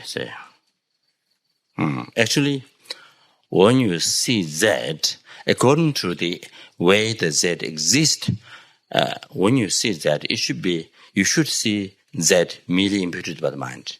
You see, because that's how it exists. So you should, when you see that, you should see that existing. You should see that merely imputed by the mind. That's how one should discover. One should see. You see, merely imputed by mind came from one's mind. Merely imputed by mind. You see.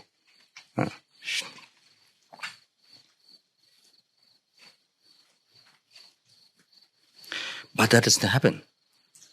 You see, that's reality. But you see, when it appears to you, after your mind merely imputed that, when the Z appears to you, it should appear to you merely labeled by mind, because that's how it exists. That's what it is. But you see, but when it say, the next minute, the next second, first mind merely limited Z. The next second, when the Z appears, when the Z appears to you, the first mind imputes that, you see. Then the next second appears that to you. You see. So that time appears that to you on this line. On this base, you see. There, you appear that there. You see, on this base. There, you see, on this base. Not a blackboard that paper, but there. When I say there, means on this base. You see that there. You see, and appearing from there. That on this, which is the same meaning. You see, on this as it's foundable. If you look for as it's foundable, you see, that means same meaning that appearing from there. So anyway, on this line, there's that. Appearing from there. So appearing from there, which means not merely labeled by mind. So it appears that on this line, that appearing to you on this line, you see, not merely labeled by mind. You see.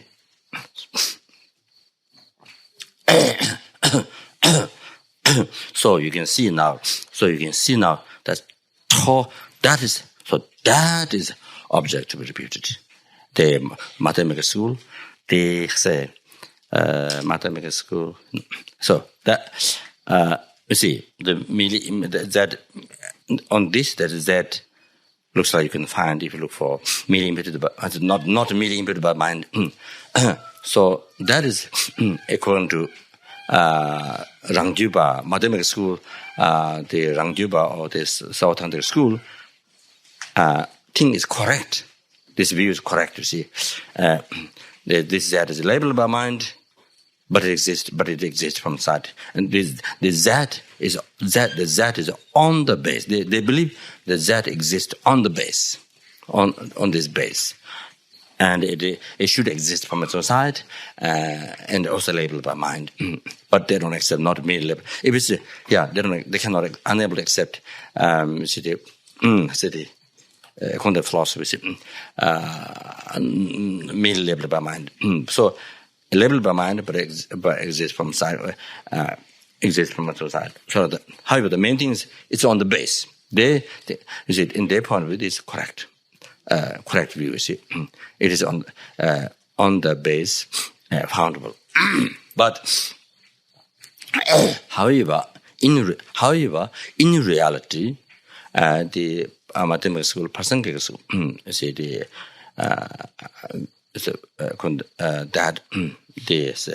that view is totally that view is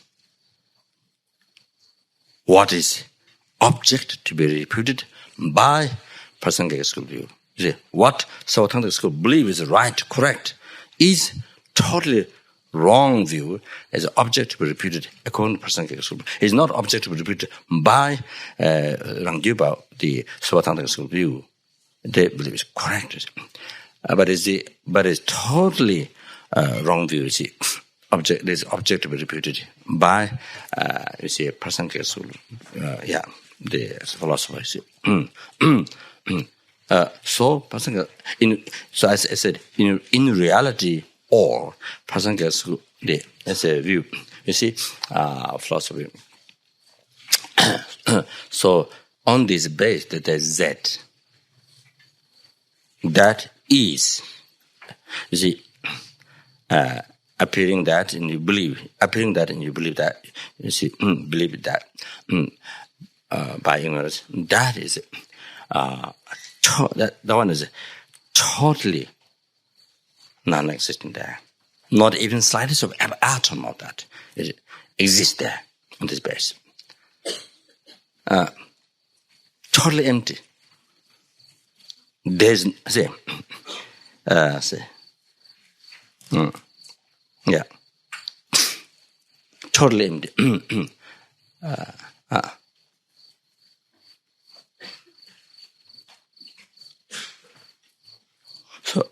So person gets the none say the say.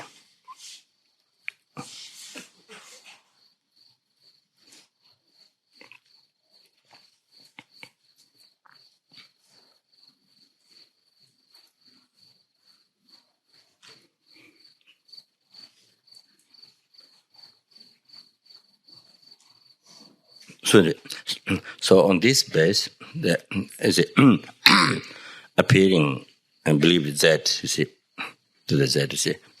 So that is total hallucination, and that's totally empty. That's totally non-existent, empty, right there. You see, not slightest even atom exists there. So totally empty. That one is totally empty there.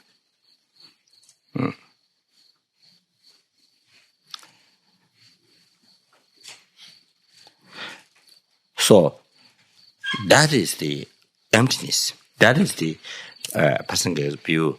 It's going to be emptiness, or the emptiness. You know, unmistaken view. You see. The most correct view, see, the emptiness. So,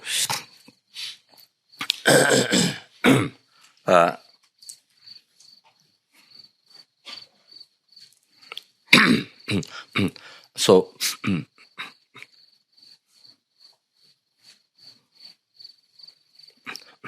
you see here, not now here.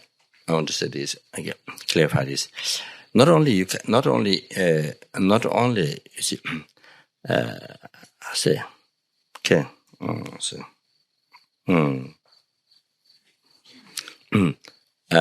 maybe clarify this also. Just little details. So.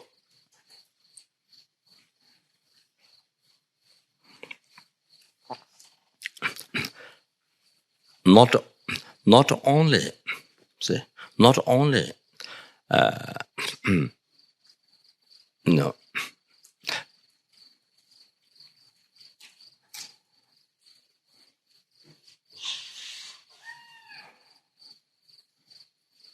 You see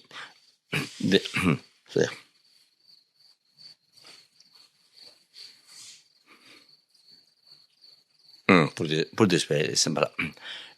So that, how does that exist is by seeing the base, that line, that particular design, then mind immediately imputed in that, you see. And that's how it came in existence. So therefore you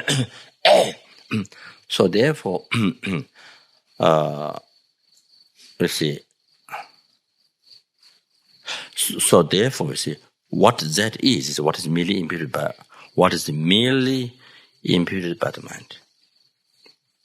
What is merely imputed by the mind? What is it? What it is?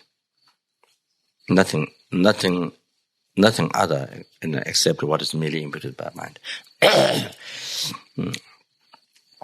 That which exists. Oh, you see that. So therefore, you can see just from that do not exist from its own side.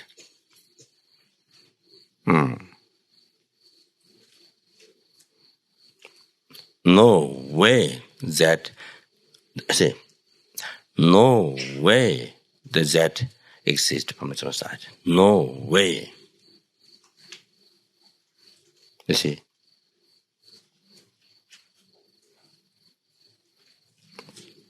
So now here, on this line, that appearing to us from there, that's total hallucination. Objective reputed, that's total hallucination. So that's another example of meditation, how to meditate on objective reputation, gakcha. Another example of gakcha. On the A, B, C, D, E, F, G, all that gakcha, that's about how many? From A to Z, how many? How many? 26. So you see, you have example 26 gakcha. 26 gakcha, objective reputed. The present school view, it is extremely subtle. Extremely subtle, this hallucination, objective reputed. And if you recognize that is gakcha, that which is gakcha is object reputed and hallucination, then, you see, then it's a minute to see emptiness. Which is absence of that. Discovering that's total non-existent. So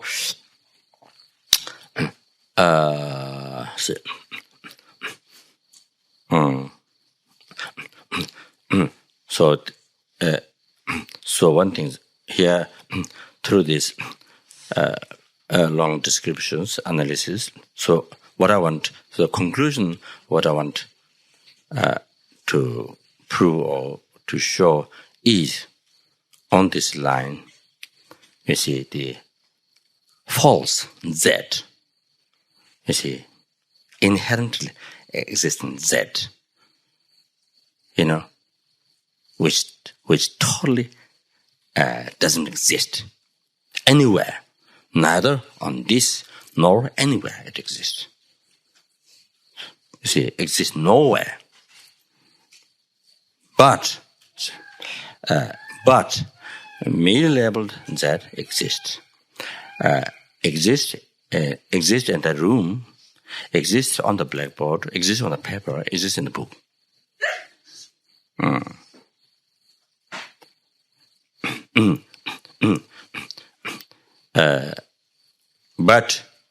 But you cannot find even the merely labeled Z on this.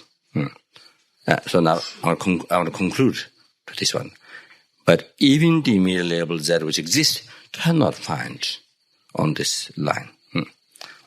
So that conclude to that. That.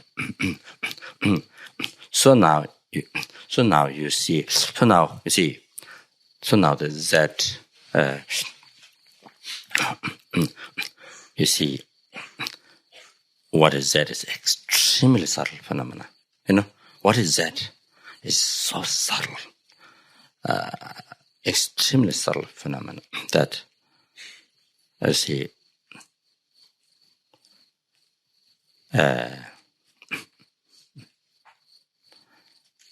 nothing else, nothing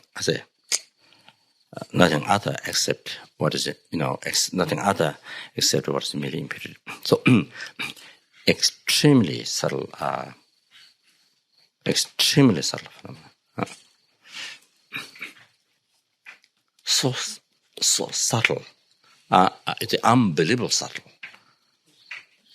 Almost like doesn't exist. Almost like doesn't exist. It's not that doesn't exist at all. Nihilism is not that. It exists. Because there's this design, you see, there's this design, which received the label that, you see, which can receive. So, you see, but you cannot find the mere level Z. That's what exists, but you cannot find on that design. We cannot find. So that I want to bring to the conclusion. You see, so now, but it exists, and it is extremely subtle phenomena. It's like, you see, comparing, you see, so comparing previous view of that, how it is appearing, believed, it's like this. Now here, it's like doesn't exist. But say, like, it's not doesn't exist, but it's like doesn't exist. You see, so like that. How the I? So same thing. The I is like that. In the short, the I in the reality is like that. Never what appeared to us and what is believed. That's totally hallucination. Gotcha. It's not there. So I that exists, function is exactly that. Extremely subtle. What is this? Existing mere name. Like it's not. There's not. It is not that it doesn't exist, but it's like it doesn't exist. So the borderline is existing, not existing. I existing, not existing. Is extremely fine, extremely subtle, unbelievable subtle. In the borderline of that, extremely subtle. Very, very fine. So that's why so many meditators, great meditators, many you see,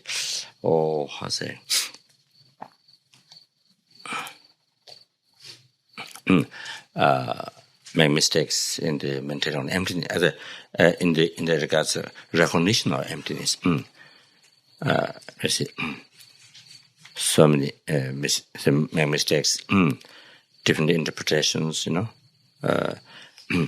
and then you see here, so subtle, the existence is so subtle. So extremely subtle, so very easy to slip out in nihilism. So easy to slip out in nihilism. So then the danger doesn't exist. You see, believing that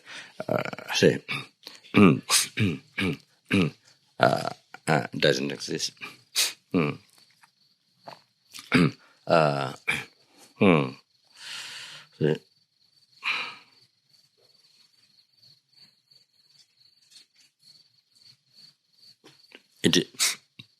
So there are presentations like this.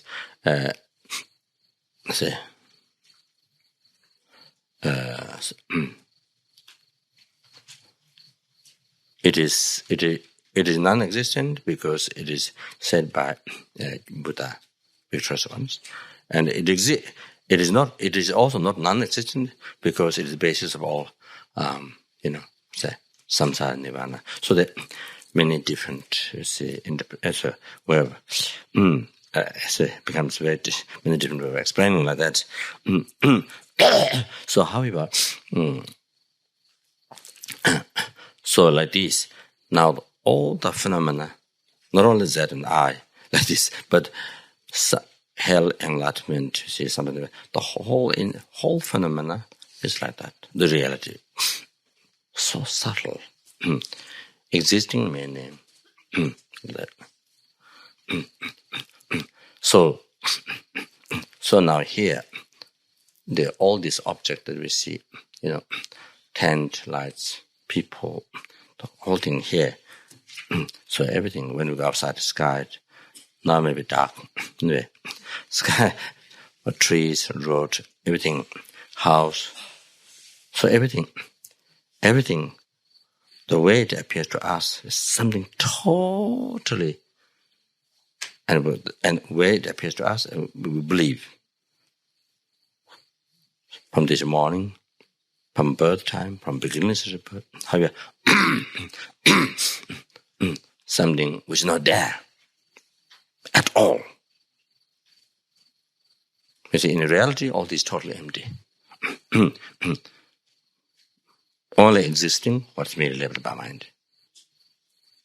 You see. So that's what's functioning. Everything in main name. Exist in main name, functioning in main name, experiencing in main name, like that.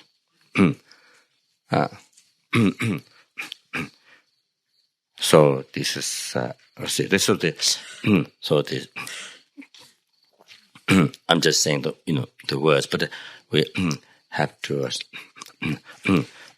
through the by receiving blessing of the Guru in the heart through version, then the extensive collecting extensive merit and then intensive continual purification, then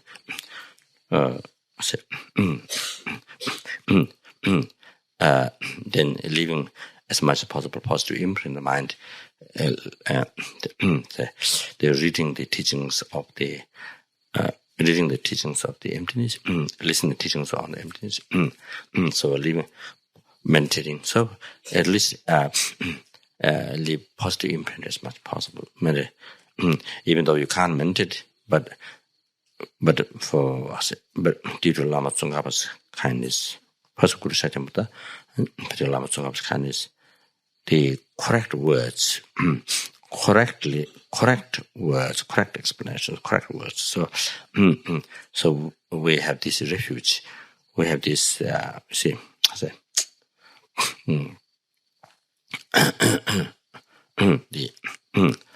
unmistakenness. The refuge, the correct, very clear, correct explanation. So,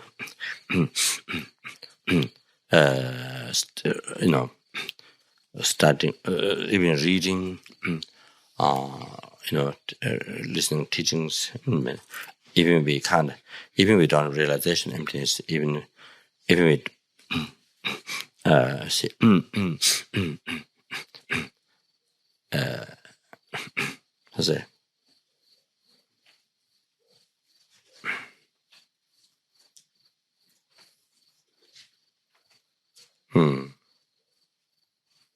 even one doesn't actually experience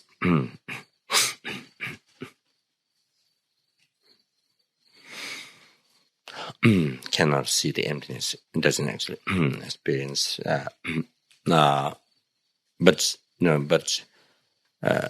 But intellectually correct. But at least intellect. I say using correct intellectual understanding. So I say extremely fortunate, incredible karma. So fortunate, maybe we have that. That the refuge, clearest, correct explanation. You see.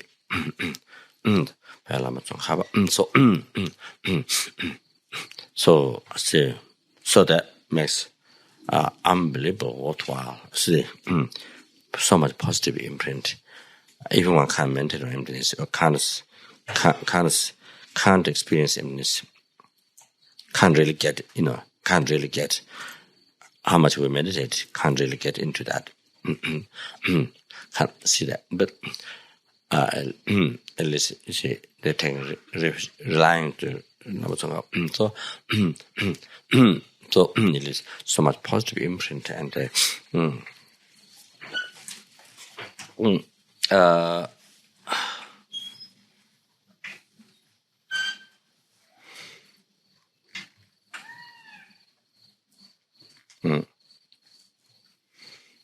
makes very easy to sooner or later to pursue positive imprint and from the correct teaching, so that makes it so easy sooner or later to realize emptiness, and then by developing that wisdom, then able to seize all the delusion karma and then achieve liberation from samsara. And then combine with bodhicitta, develop wisdom with the support of method bodhicitta,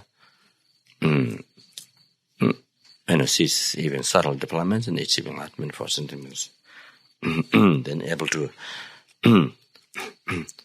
liberate a number of sentiments from the oceans of samsara sufferings and bring them to enlightenment. So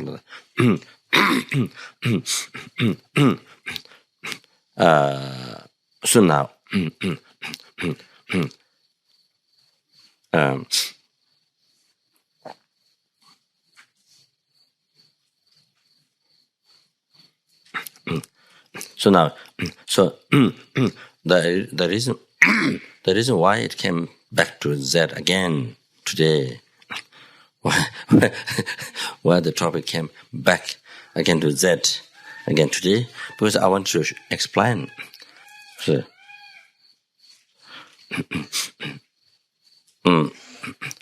this, you see, so that to get a clear idea.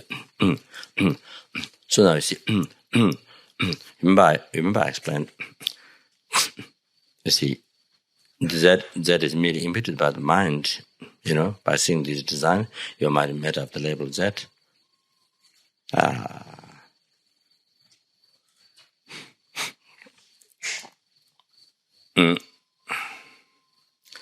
And it should appear after the label, it should appear back to you, merely labeled by mind, but it doesn't happen. What happens? You see, on this design, which is the base, there is Z. On this, there is Z there. Not only Z there, but not only Z there, Z, seeing Z appearing, seeing Z on this base, which when you see that the Z on this base,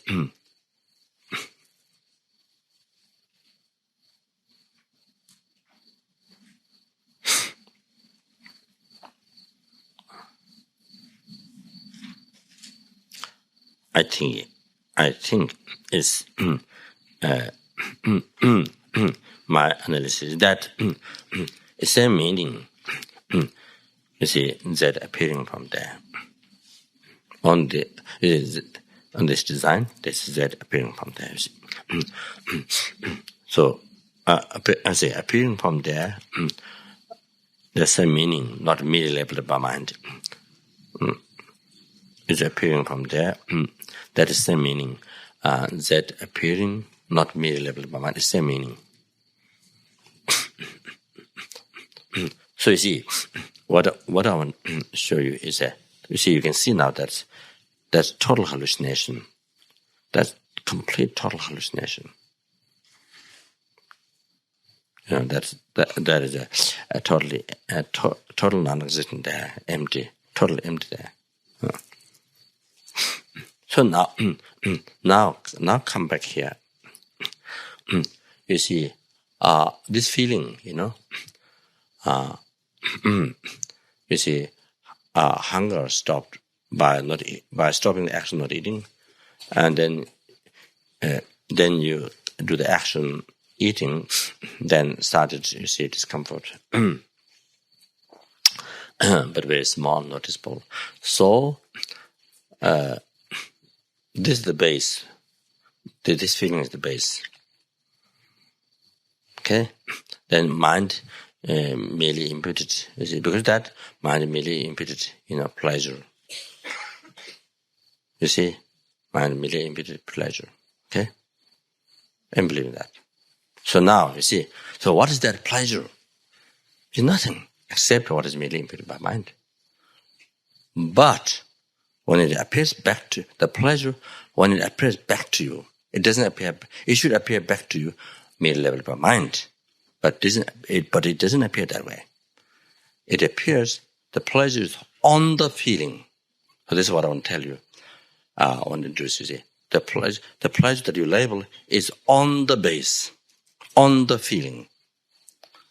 You see, on that feeling. You understand?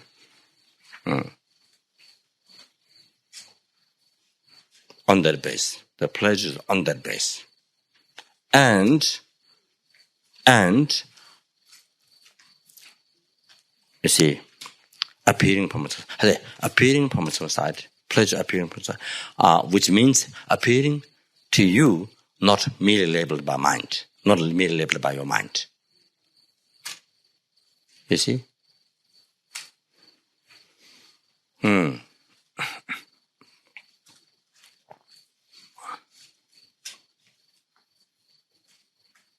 So in other words, you see, on this base,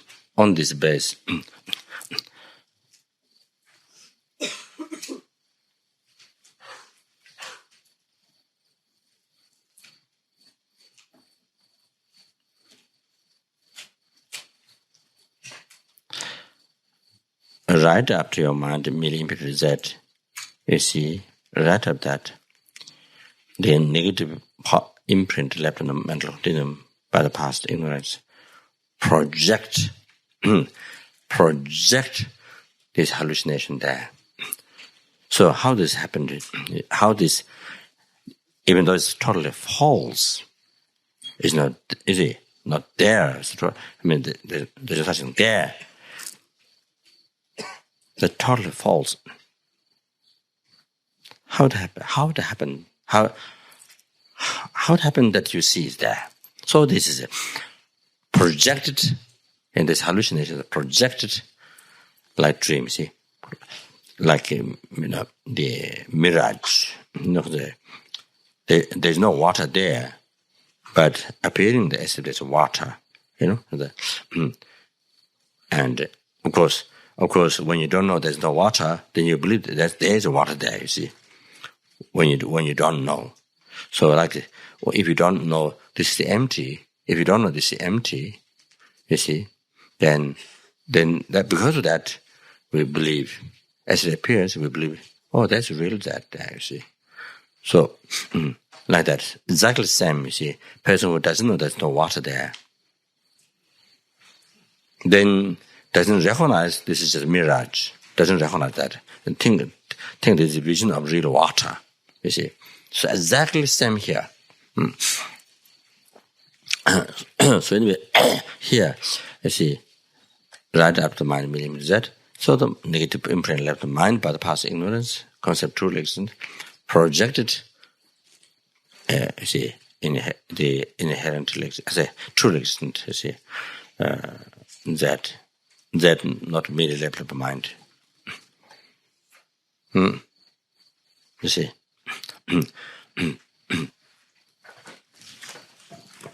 Hallucination. Projected hallucination there.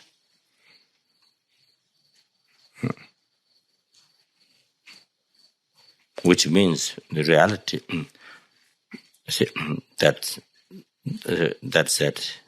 is say, totally non-existent.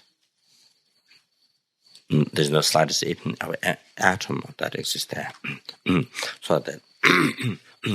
So now, exactly same like that here, up to your mind mid-level pleasure, believe in that. Then, you see, negative imprint left the mental cleaning by the past ignorance, project, you see, the pleasure,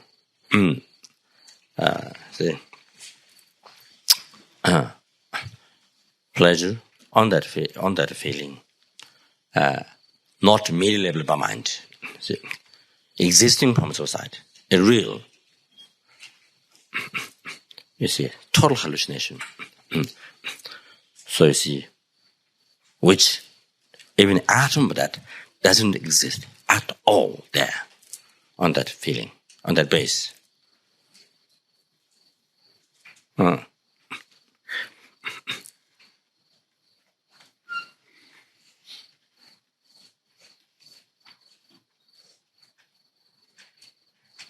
So that's the reality. That's that's the reality.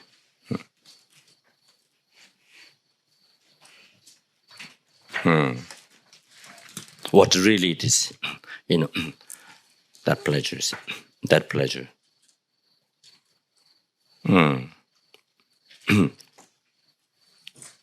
It's not there on that. It's not there on that feeling. You see.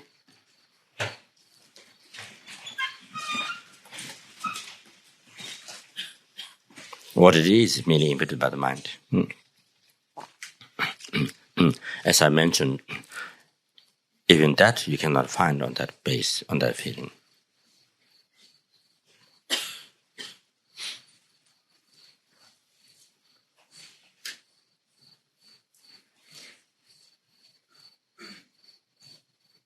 So that's reality. So you can see now there's nothing to cling. So now with this discovery, with this after the analysis, when you really see what it is, you see there's nothing to cling. There's nothing to cling on, to be attached to or cling on. See.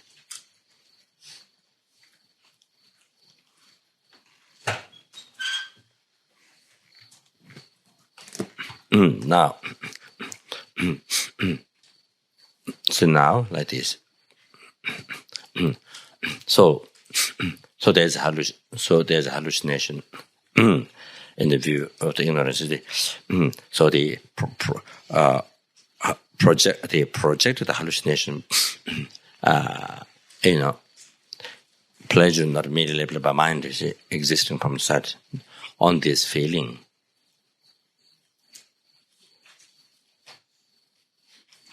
And then believed it is true.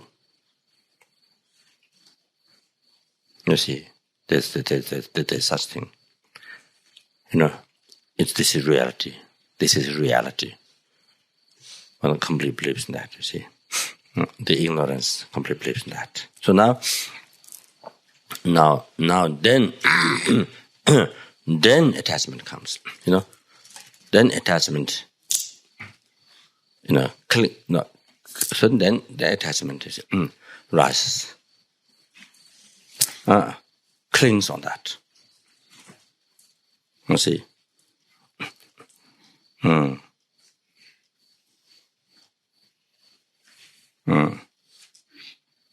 This is good or something.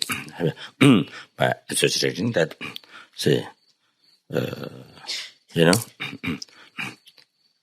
on the basis of the wrong view projected as a hallucination project by ignorance, then the negative imprint, then I think that's good. See, then it's the attachment clings on that.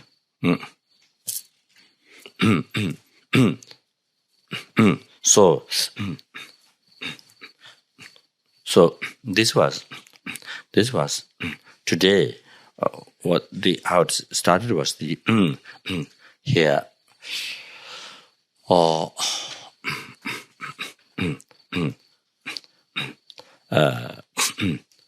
the ignorance is a nyomongba. Japan is the disturbing thought. I don't know how others translate. Disturbing thought that so the ignorance, this mental factor function, as you see,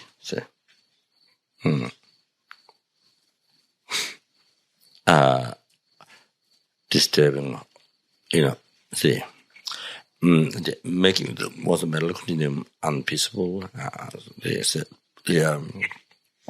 Obscure instead of awakening, enlightened, obscuring. You see,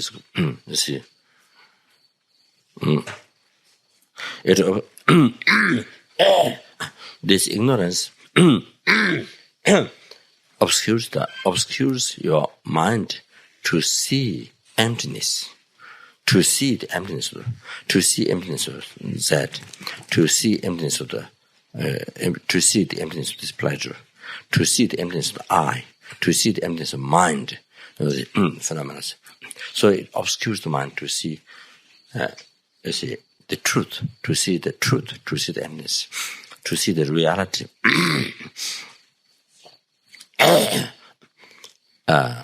Then now, same, the attachment.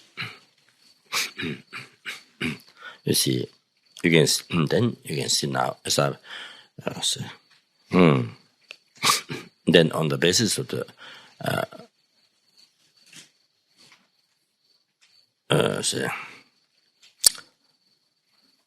gakcha, or the object repeat, or the hallucination,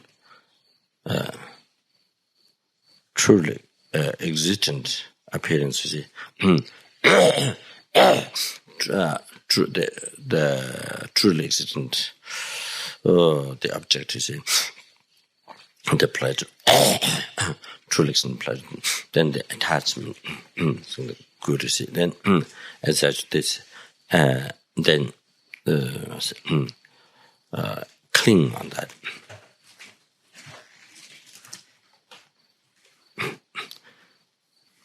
So that, say, so that makes the one's mental continuum say unpeaceable and obscuring the mental continuum. So while the attachment is rising,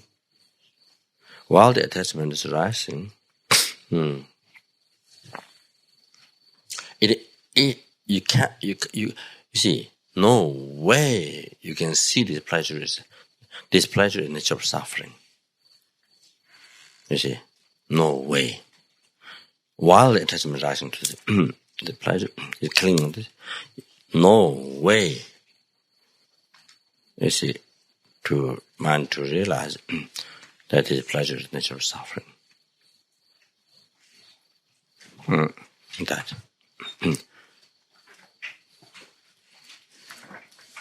And while one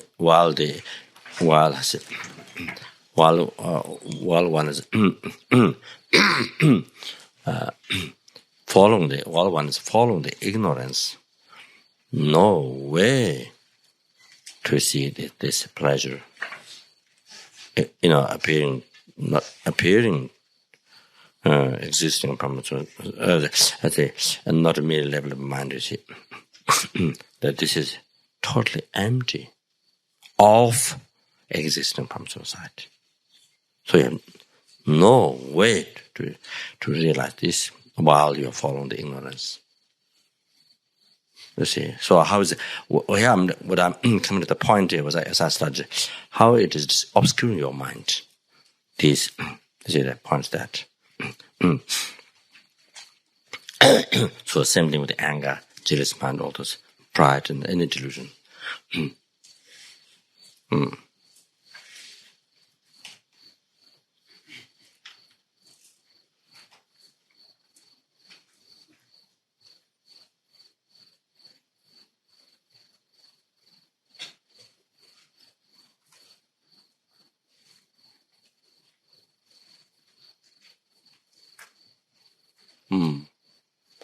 So while, as I was mentioning before, while the attachment is rising on the body, you see, during that time, no way is it to see that body is in nature of impermanence, changing, decaying, hour by hour, minute by minute, second by second, even day by day. You see, no way to see that, even though that's the reality. You see, no way. So here I'm using as in how it is obscuring your mind to see it. Even it's not the ultimate nature, but it's conventional nature of the phenomena. Even blocks to see that, to realize that. Besides, you see, it blocks to see how that is suffering nature, how that is impurity, all that. There is a conventional nature of that phenomenon. See, it blocks to see, so that.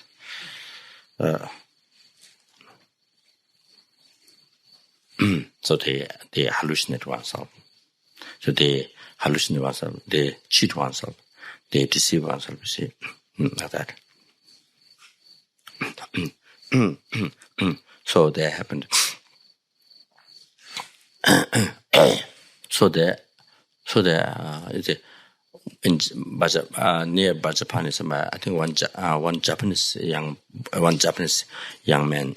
So I heard that when he died, I said, when he died, you see.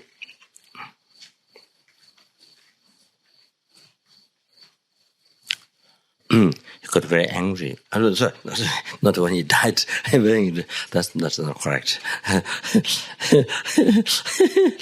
You can't be dead and angry at the same time. So that would be very funny. That would be very funny person. That would be very funny person, dead and angry.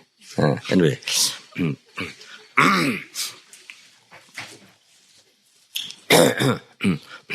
So when he was about to die, he got very angry to the world. You see, this is very interesting. He got very angry to the world. I think that shows he's quite intelligent. I think. So he thinks, you see, when he discovered he's going to die, he thought the world cheated him. This is what he believes. The world cheated him. But you see, he missed out this. There's something that he's aware. Something cheated his life. It's very interesting. He's aware something cheated his life, cheated him. But you see, he totally missed out that his mind cheated him. Totally missed out. You see, this, self-cherishing thought and ignorance and attachment, all these delusions cheated him.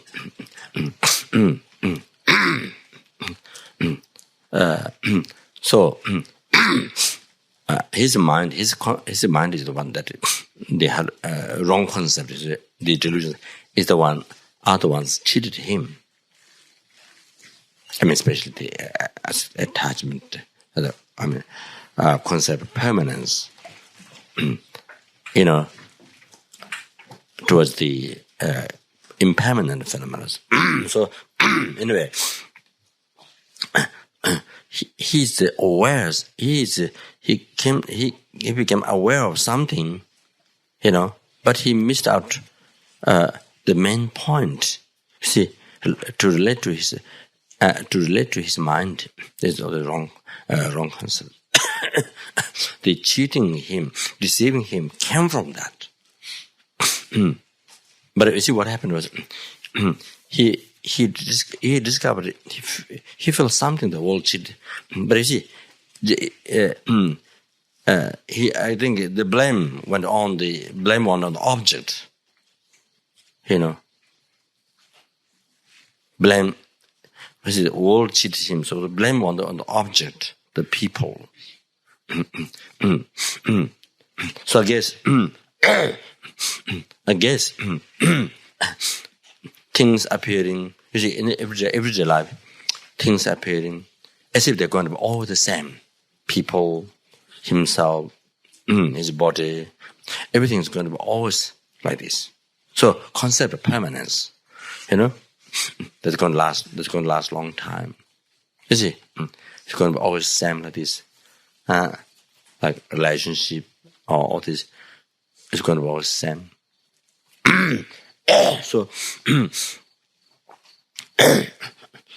So things appearing as sort of permanent. The impermanent phenomena appearing like permanent. So like that. But not knowing, you see, it came from his mind. All this deception, hallucination. You see, so he missed out. He missed out the creator, his own mind. The source he missed out. So then you see, he got angry, upset. Suddenly, when he realized he's going to die, he was angry, upset to the world. I mean, I think it means, I think my so my meaning my like that. So so the world cheated him.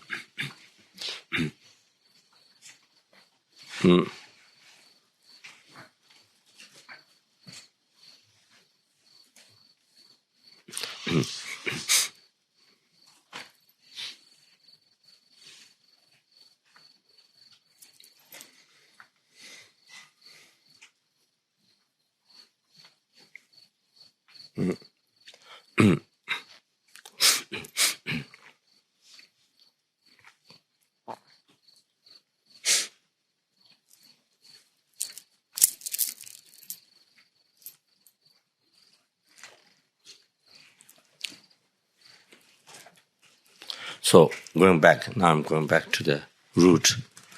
I don't know what is the root.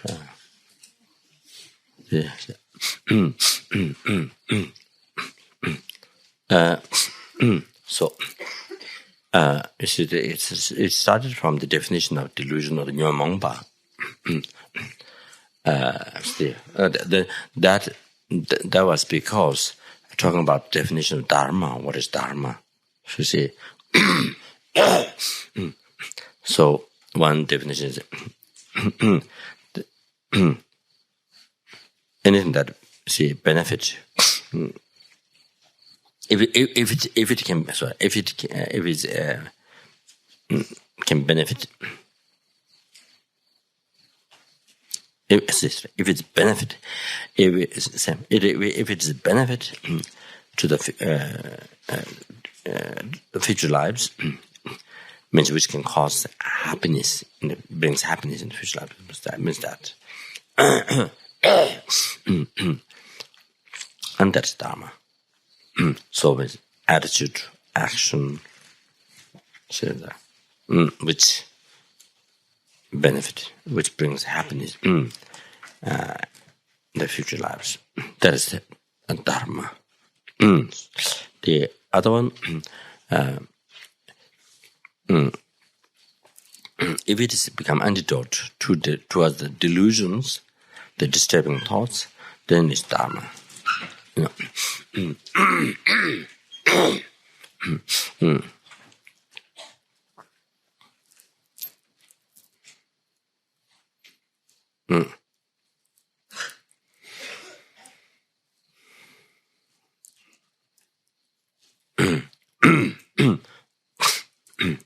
Antidote to ignorance, antidote to attachment, antidote to anger, that so forth.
So,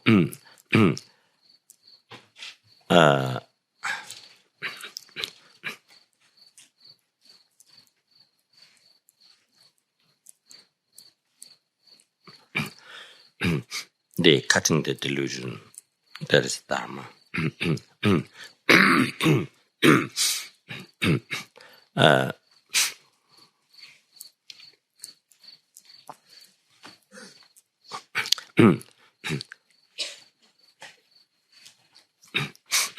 making the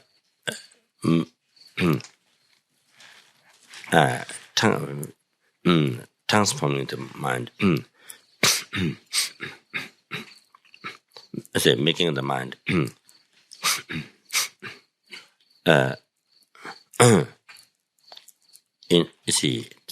maybe transforming the mind into patience from anger, transforming the mind into loving kindness from anger.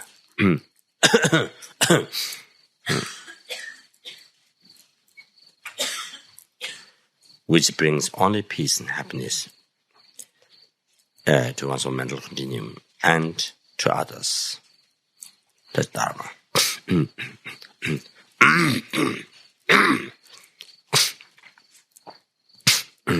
The transforming the mind from attachment into the content, satisfied mind.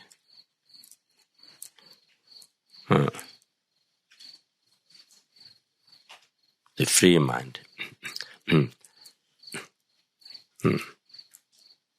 By letting go attachment and free mind. The happy, healthy mind. The Dharma.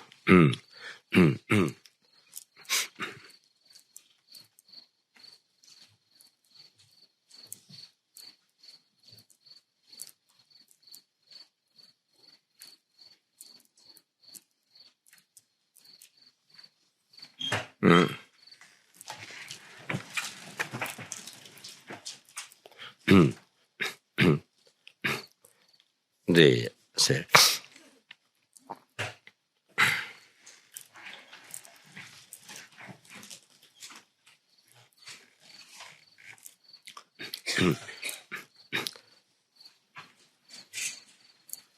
opposite antidote to the ignorance, wrong concept, apprehending truly existing. The wisdom, realizing emptiness, ultimate nature, the Dharma.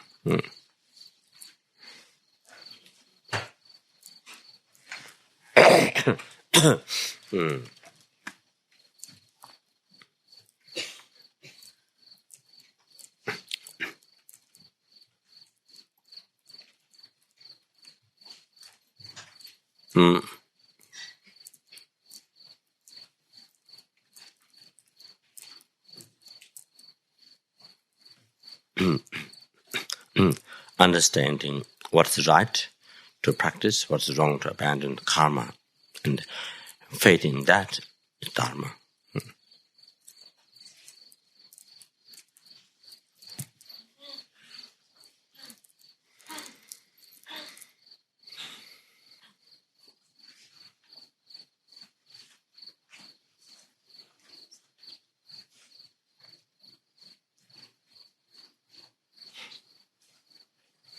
So now same thing as the transform the mind into bodhicitta from the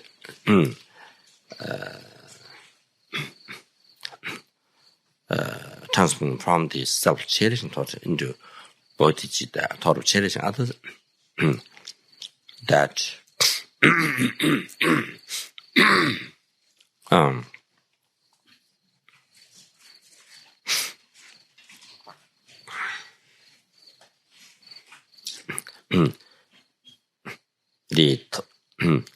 the thought of pure appearance, the pure thought, the tongue, tongue path, the pure thought, having pure appearance, that brings that purifies the negative karma developments and brings oneself to enlightenment. Like the extensive merit.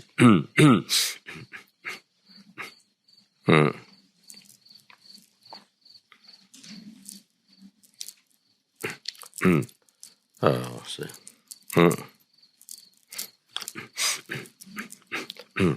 the clear light, this wisdom that was direct cause of Dharmakaya. So they talk about high tongue to completion stage. Illusory body, the subtle wind, which become cause, direct cause to Rupakaya. But this holy body, so those are the Dharma.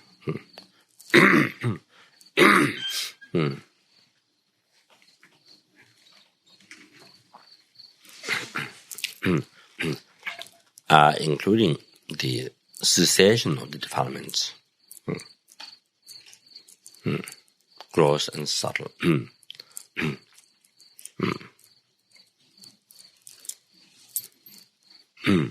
So, so going back, so going back, what I was saying is that.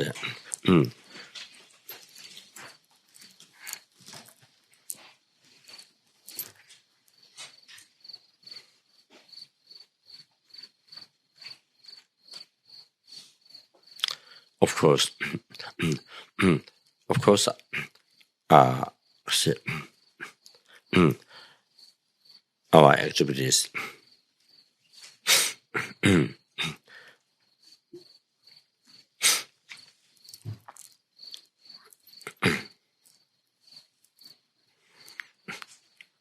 and our actions in daily life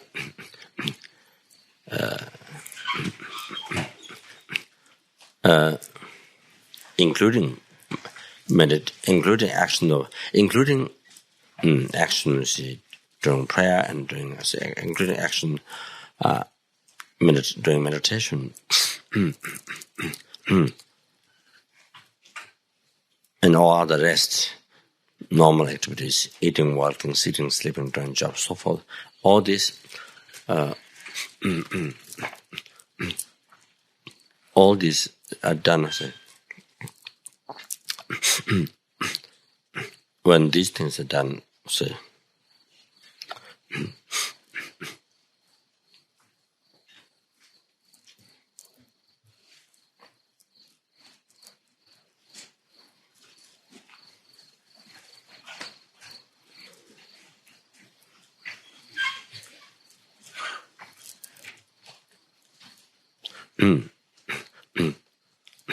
as a Papanga, the Singapore used example, like the 4 people who are reciting 21 Tara praises, and then defined, you see,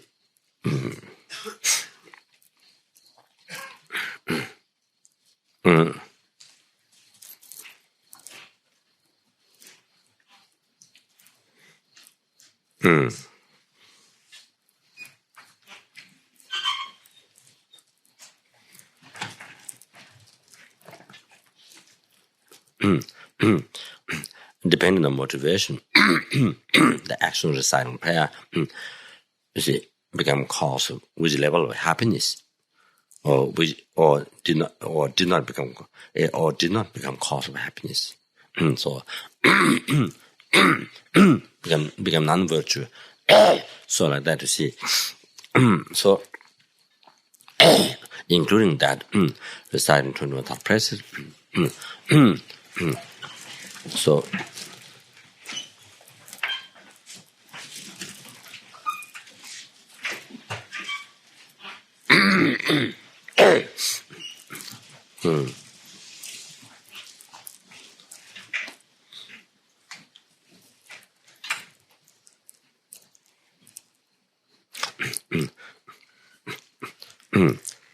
one mala of mantra, or you see, the time duration that is assigned to the practice.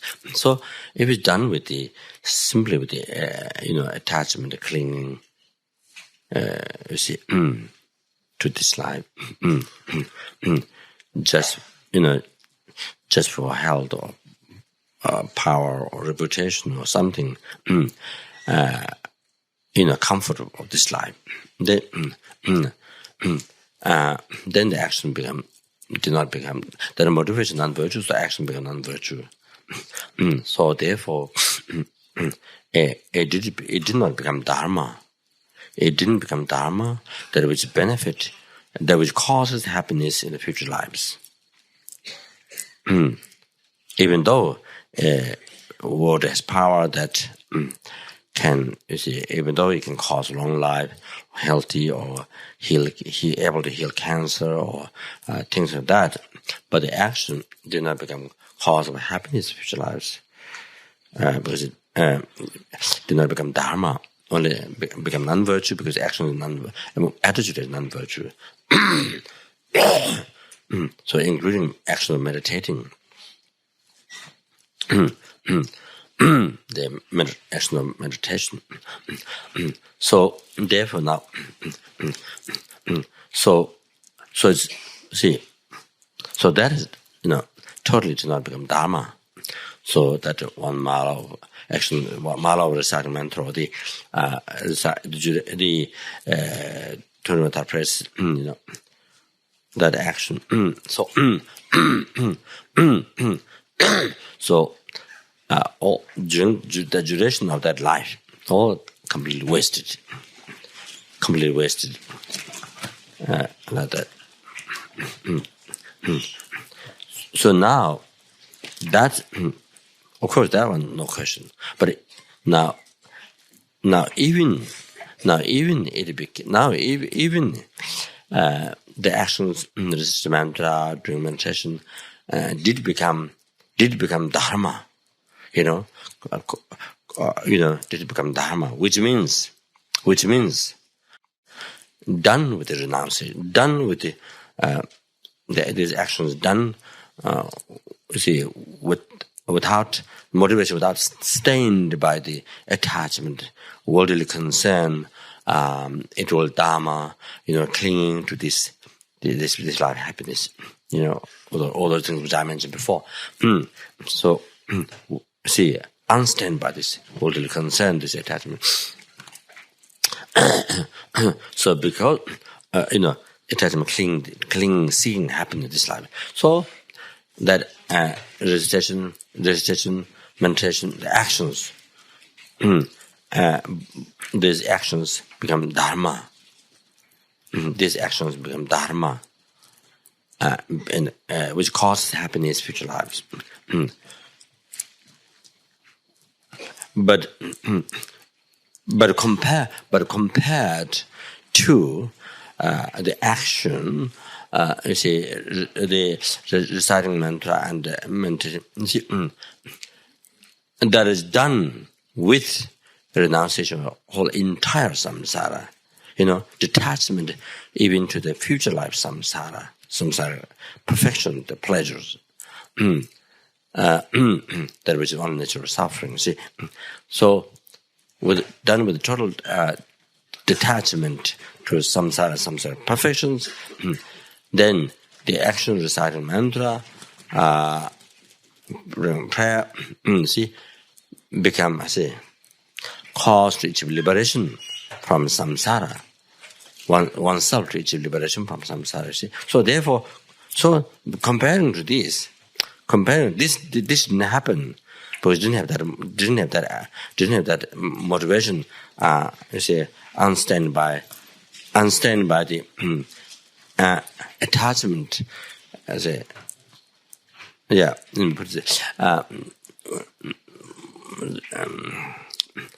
unstained by attachment, clinging, future samsara perfections.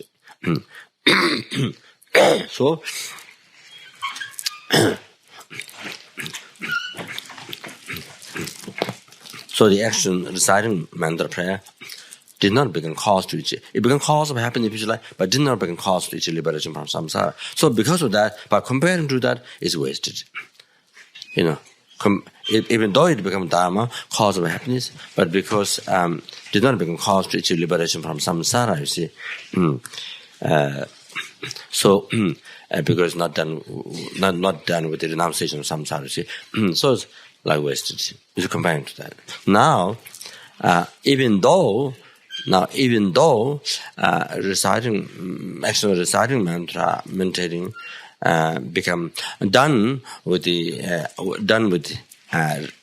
renunciation of samsara, you see, unstained by the attachment, seeking, you see, futures, samsara perfections.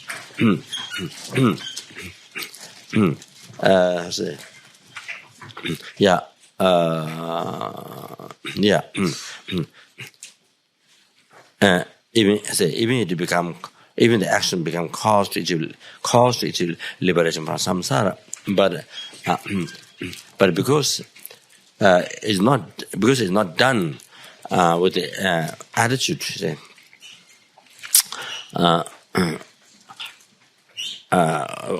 done with attitude, the of the bodhicitta, motivation bodhicitta, to achieve altruistic mind, to achieve enlightenment for sentient beings. It didn't done with that. So the reciting mantra, actual reciting mantra, doing prayer, it became cause to achieve liberation for oneself, but did not become cause to achieve enlightenment for sentient beings. So comparing that big aim, that ultimately the biggest aim, success, to achieve the full enlightenment, the peerless happiness, then so that didn't happen. So then it's even though the action became cause to achieve liberation from samsara, to achieve ultimate happiness for oneself. So it's like wasted. Comparing to, say, to the action become done with bodhicitta and then become cause to achieve enlightenment for sentient beings, see. So that. So therefore,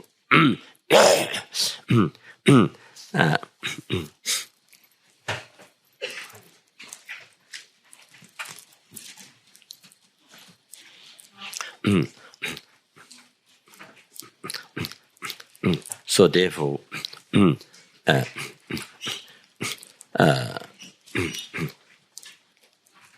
the listening, teaching, or the reciting action, action of reciting mantra or prayer, whatever.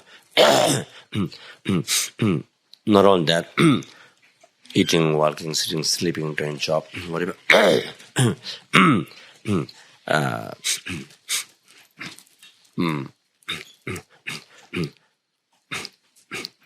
One has to put all the effort. One has to put all the effort. But this is what iron turning into the gold, transforming into something very precious. This, you see, like that bodhicitta,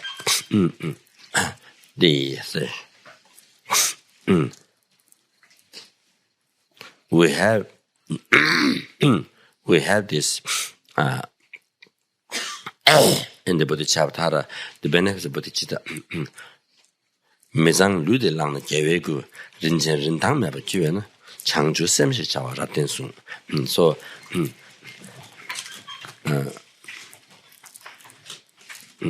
because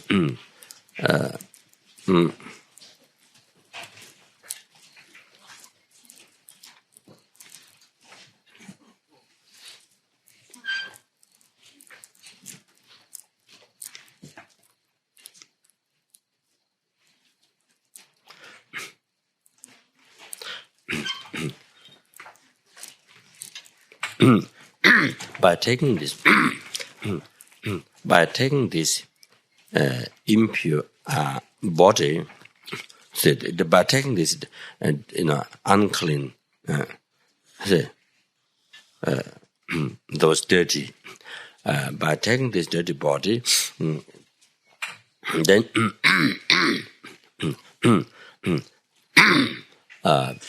becomes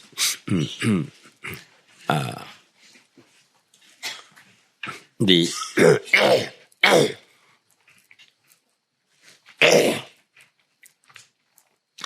it becomes the holy body of the victorious one, that which is priceless.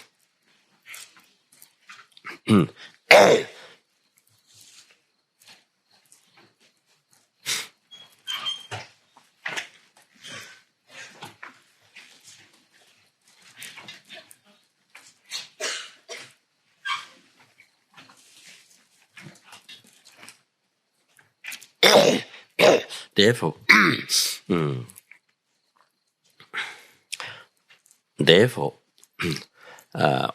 one must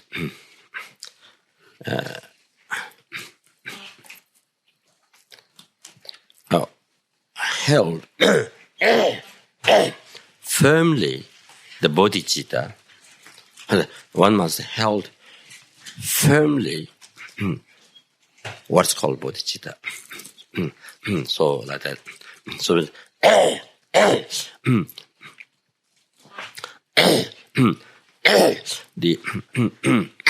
this suffering, this dirty body, which the present body which is dirty, the only natural suffering.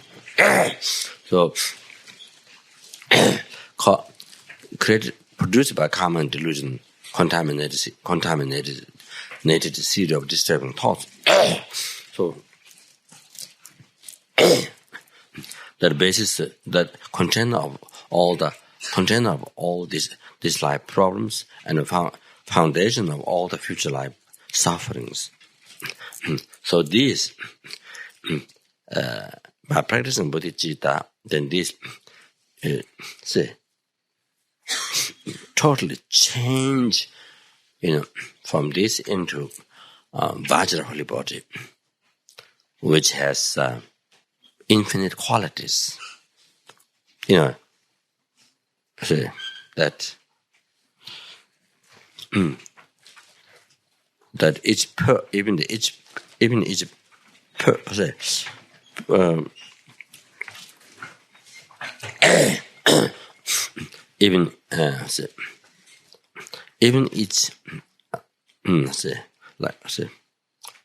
person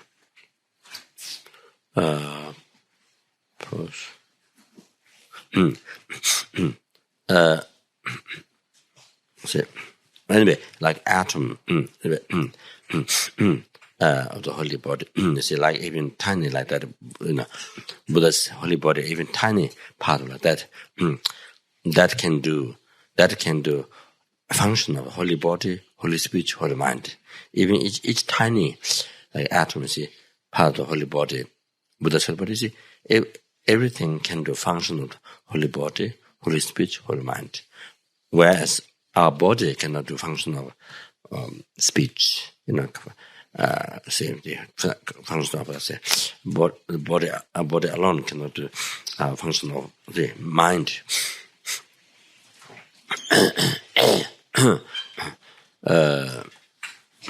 So, which is infinite, which does perfect work towards sentient beings, which is infinite qualities. So that one can achieve this. You see, so this is what this is comes from bodhicitta. So therefore, one must firmly held. Keep the mind bodhicitta. Keep so that. Say.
The last thing that one mentioned is that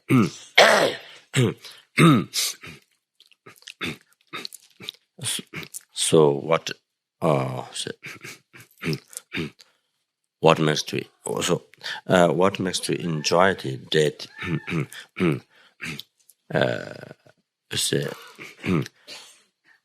what makes to enjoy the death, a happy death, the death doesn't frighten. So,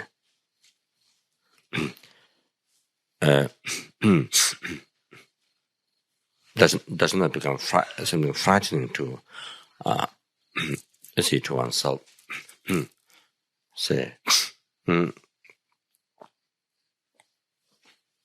not a phenomena which frightens to one's mind. So, so the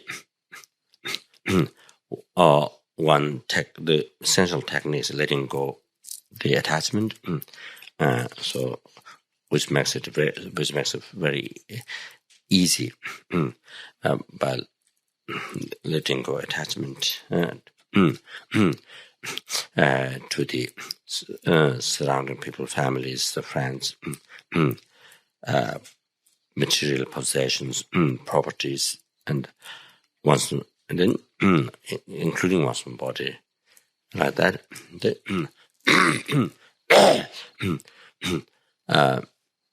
Just going to mention just the essence here.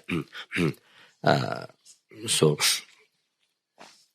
that the other thing, how to make the death not frightening to you is that not frightening doesn't become not frightening objects.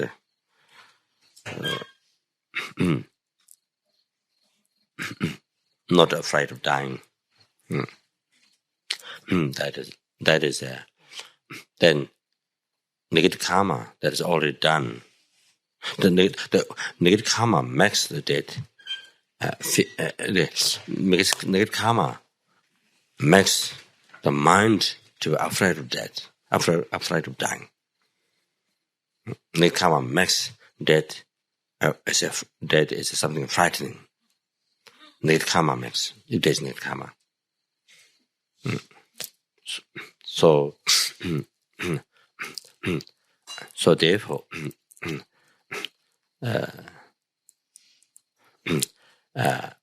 you see, practice of purification.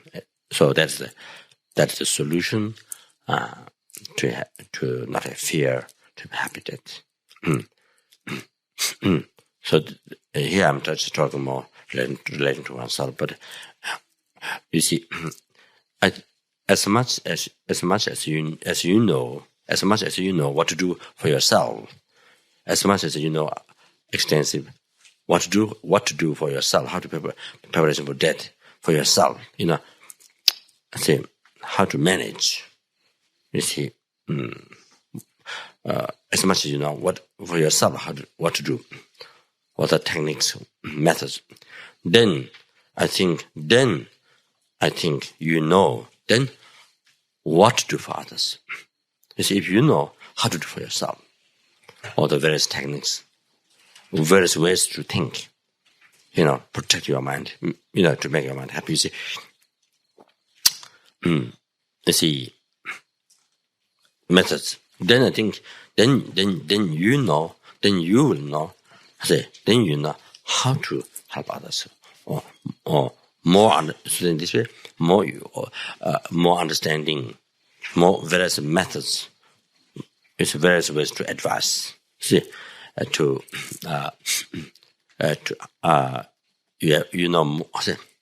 more methods. How to help when somebody's dying. You see, so I think it very much I think like that. This is what I think. But if you are so limited, if you see your own preparation for death, in the long run and near death, if you don't know what to do yourself, then I think also difficult to help others. You see, limited your method to help others. This is what I think.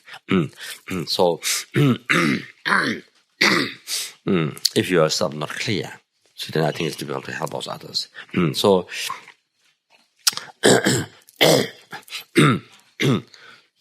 so now, so the things, what makes death, what makes you see have fear of death, you see, or death is something frightening to you, is by need karma. So, one need to purify the need karma already collected, in the past, this life in the past, so that then, see,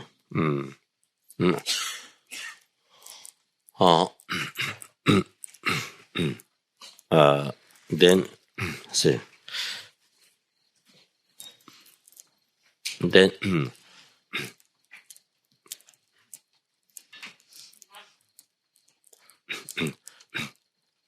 then you see,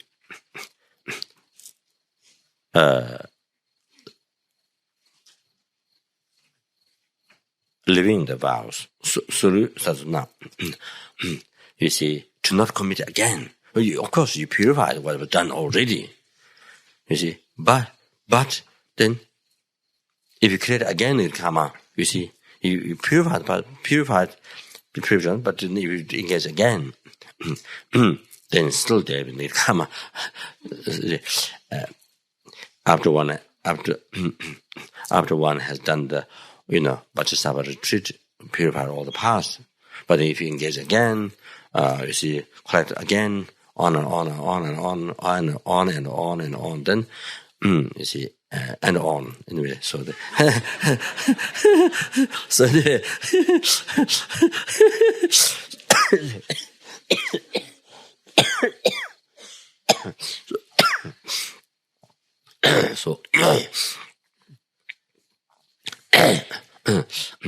so you see, so again, of course, maybe lighter because you didn't have all those previous piles of that karma. So maybe depends on how long one live and how much the karma, how much one continue to clean the karma. So, especially heavy ones. So you see, so again, these need karmas. You see, so again, if one doesn't protect the karma, if one doesn't protect the karma, you see, if one doesn't protect the mind, if it doesn't protect one's mind, then all these piles of the karma again makes the death difficult and to have fear of death. See, something death is something frightening object for you. So therefore, you see, then lay as a lay, living the lay vow, 5 lay vow. You see, to not commit again. You see, so make sure then living the precept is so. Then that is what so beneficial. See, make sure. You see, in the front, making a vow from the guru. You see, the apple. So either all the 5 lay vow, or from the 5 whatever one can. So lessening karma. You create lessening karma. The point is that, you see, less harm, less suffering for yourself, now and the future. Less confusion in this life, all these relationship problems, so forth, less, or no relationship problem, or less. And then, you see, all this, as I mentioned, during the karma, all these on and ongoing suffering result, not only Lord Ilum, but even when you're born human being, you experience all the sufferings again, going without end. So that, so you see, you are saved by living these vows. You're completely saved by yourself. All this ongoing negative karma in the future lives, all those endless sufferings, you are saved from all that. And happiness in all the future lives. See, being able to again practice morality in the future lives makes it very easy. By practicing this life, then it makes it easy next lives. So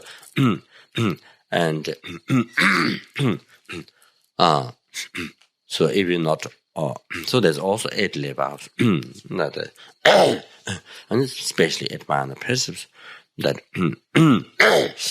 which is only for 1 day, that one can take. If it's not for, this is not for a lifetime, so one can take any time. I want to take this as a many time. One can take one can take any time, and one can take the many times, which is only for 1 day. So this is incredible. Limitless God's merit to be able to practice the 8 living 8 vows. So it's unbelievable. Fortunate to be able to take it to my precepts to practice, which has limitless God's merit from each precept, taken with bodhicitta. So, so that then it's a lay. So this really becomes very practical. You see. So by living the vow, then it helps. It helps that by living the vow, then it helps also as much as one is able to protect, able to live in the vow, protect the mind, you see, from the delusions and from negative karma, as much as one is able to protect oneself from negative karma, the delusions, then there's less to purify. You see,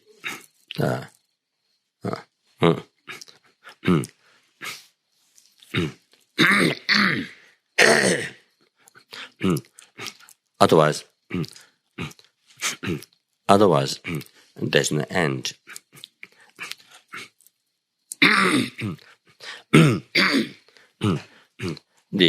As creating the karma and preliminary practice, Vajrasattva, doing prostration, by saying 34 Buddha's name, all this has no end. Creating the karma has no end. Doing preliminary practice has no end. How many billions of times done, there's no end, you see. Continuously have to do. So no end for preliminary practice. It is same. It is same.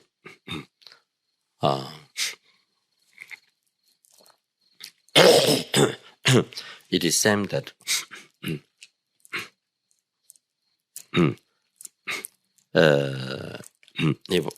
if the karma is not protected,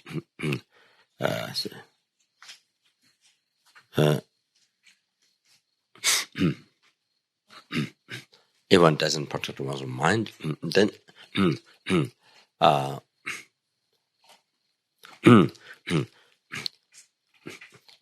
the negative karma is continuously created, cause of sickness. So that means cause of sicknesses. All this continuously created, as I explained about the short life, and many sicknesses come result from the killing. It come killing like that. So, like that.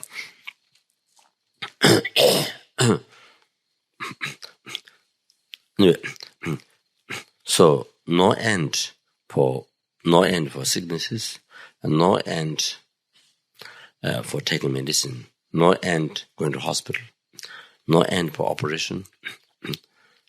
So all this,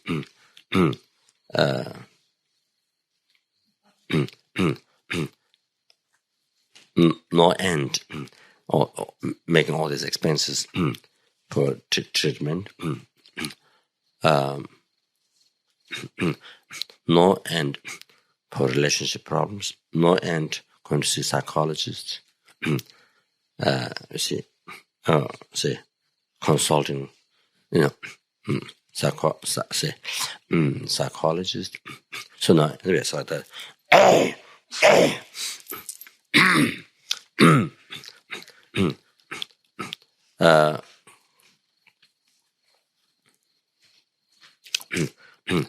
and then the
among all this, among all this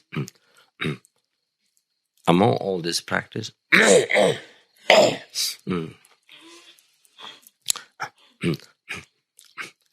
there are all these many practices.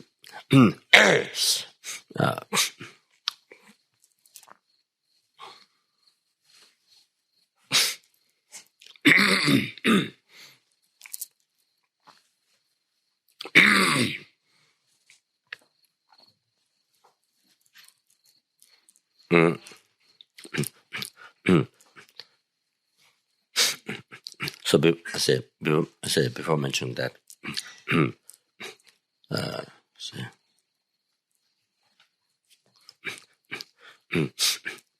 in our daily life,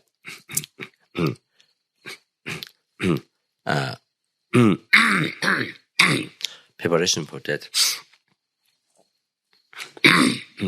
happy death. We think happy death only near when you're dying in the happy death. Only that time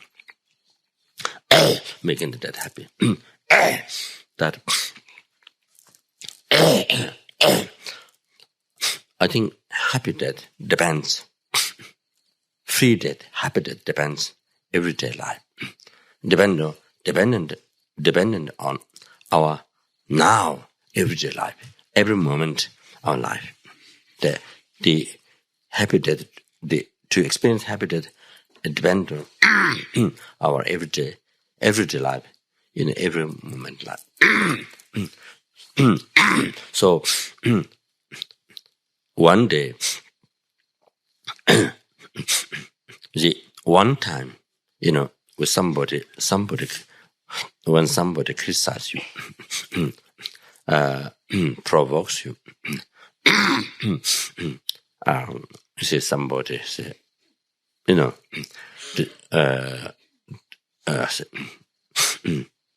disrespect you or blames you.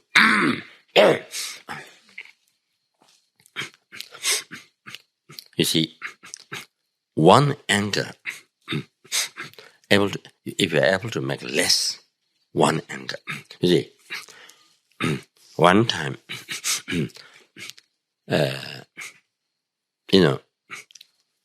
even one time, in this year, this month, this week. See, even one time anger, you're able to make less. You're able to stop. One time you're able to practice patience. One time you're able to practice patience and able to control anger. I think this day-to-day life, this,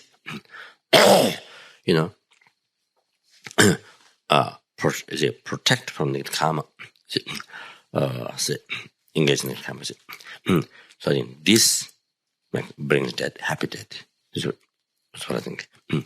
You see, what do you do now? So it's all everything related. You see, the future depends on the present. You see, what do you do? What do we do now?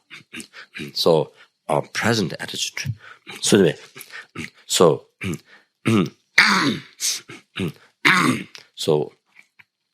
one time able to control anger, able to practice patience.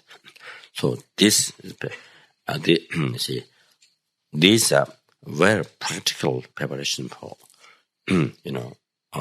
preparation for death, to make the death lighter, when the less negative karma, so lighter, more happier, so less fear, or no fear. So, however, there are many practices in life, but very essence, you see, preparation for death. Once of preparation for death.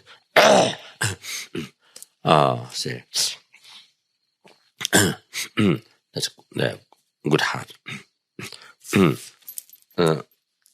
The sincere mind, good heart, the good heart, total benefit of it. Then, if this is there, purification happens, and also to not commit again with karma, not engage in the karma. You see, to not harm other sentient beings. See, so being careful with the karma. So this happens. To not engage again with the karma. So if there is the good heart, so that's the most important there, the heart. If this is that, and all those other things happens. Practices naturally. So this way, then there's happy death, no fear. Then, of course, as I mentioned yesterday, when we die by using the death,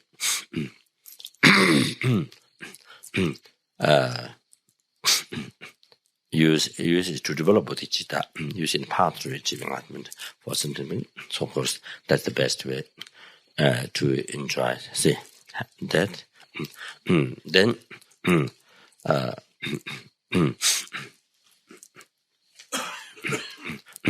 and then every day meditating, every day when you do sadhana as a tantric practitioner, then every day when you do sadhana, there's you see, when you practice high tantra and daily sadhana, the complete sadhana, you see, not just simply generating deity and recite mantra.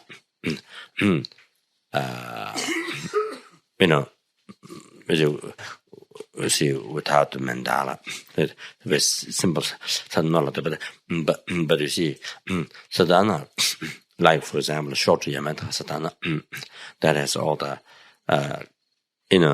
all the three important points of generation stage practice: the Dharmakaya, Samadhikaya, Nimanakaya.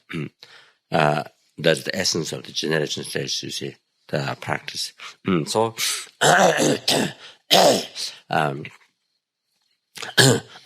So those who have received high tantra initiation have taken the opportunity to receive high tantra initiation, which allows to practice Mahanudaya tantra path that makes to achieve enlightenment, not only in one life, but in a brief lifetime of dictionary time.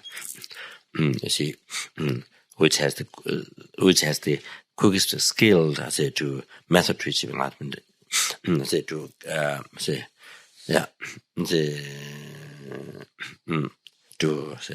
to grant enlightenment. So every day when you do sadhana, or the deities that your commitment, all those, the sadhanas, which is all the essence. What is the long version, or what is the middle version, what is short version, but which is which has the essence of the general stage practice, the Dharma kaya samudgana marka. So when you do each daily sadhana, so when you do meditation Dharma kaya, or when you meditation Nimanakaya, Samadkaya, Nimanakaya, so these, so every day you're doing sadhana of deity. So that is you have to understand. You have to understand that is one very important preparation for that. You see, that's very special arrangement, preparation for that. You see, so there then those as you understand, through those you have received commentaries of deities, generous complete state. So,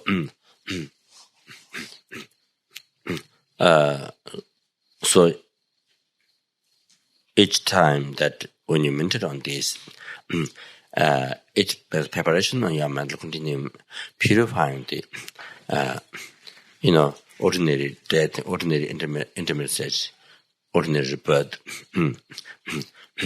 and to be able to actualize the part-time Dharmakaya, part-time Sambodhikaya, part-time Nimakaya, and plant seed of the result-time Dharmakaya, Sambodhikaya, Nimakaya. So this is what's happening every time when you do sadhana. If you meditate on those 3 points, if you just recite the words, then it doesn't, just some positive, of course, still positive imprint, but not say, not that strong still preparation on the mind. You see, as you actually meditate, so that so when the day when you die, then able to, because you train your mind every day when you do the sadhanas. So when the day when death comes, you're able to recognize what's happening, all this 25 absorption recognized, then able to because your mind is well trained. So then able to say.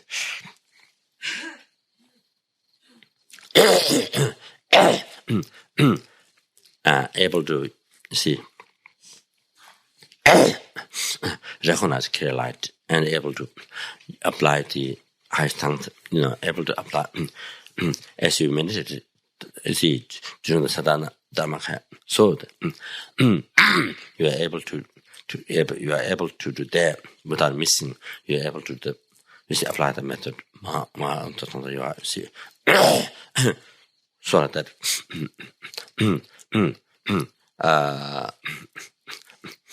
so same also in the intermediate stage, able to meditate deity, then as birth, also birth time, able to visualize deity. So like that.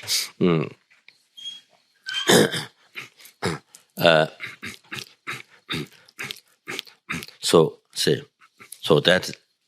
that is incredible. That is incredible.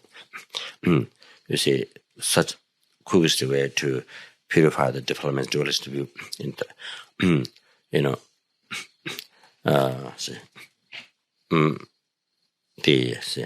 by applying, by practicing, mantras on the path, then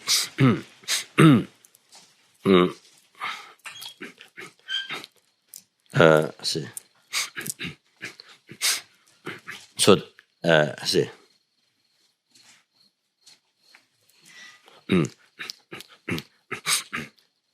It's on a second session, but used to emphasize very much.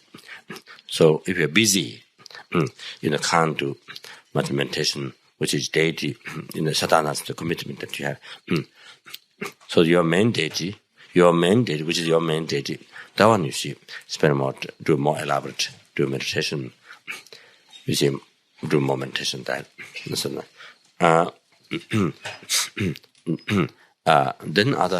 Then other deities, sadhanas, if you are using many engagement busy, other deities, sadhana, the commitment that you have, then you can do fast.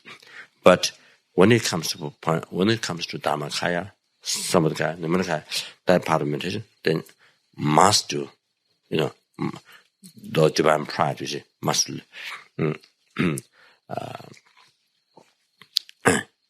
some even Dharmakaya is even not elaborate. You see, all those procedures are very extensive. But you see, at least the last point, you see,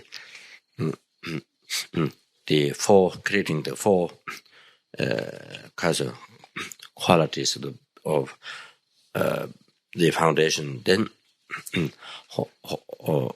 this is Dharmakaya. Resultant Dharmakaya. This is me. You see, see.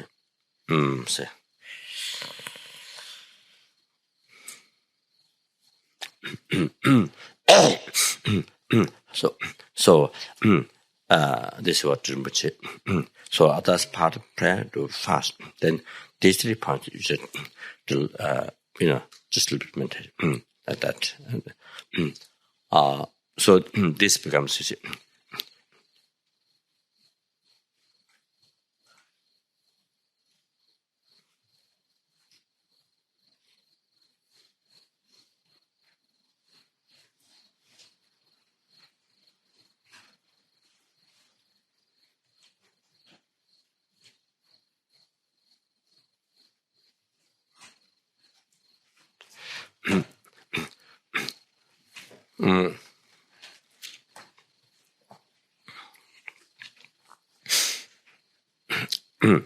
so the benefit I explained before, why Rinpoche emphasized this becomes so essential.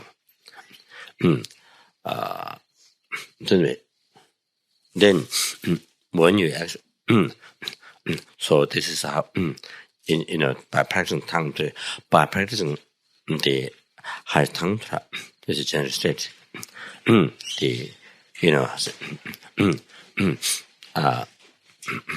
using the dead as quick path to achieve enlightenment. You see, so to achieve Dharmakaya.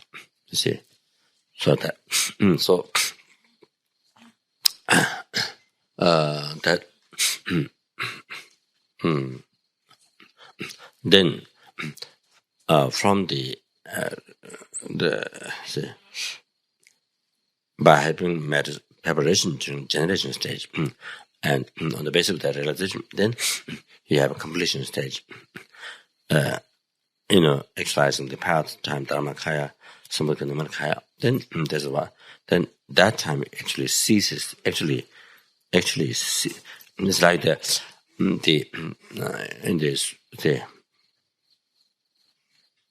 path to liberation, path to five paths to liberation, five paths to enlightenment, this rising path, path of meditation, this exalted path, iron path, wisdom, where there is wisdom directly presents emptiness, then ceases, that directly ceases the intellectual the defilements or those delusions, and then the simultaneous born defilements. So ceases directly ceases. So here, then during completion, by exercising this completion stage, part-time Dharmakaya, then part-time somebody can so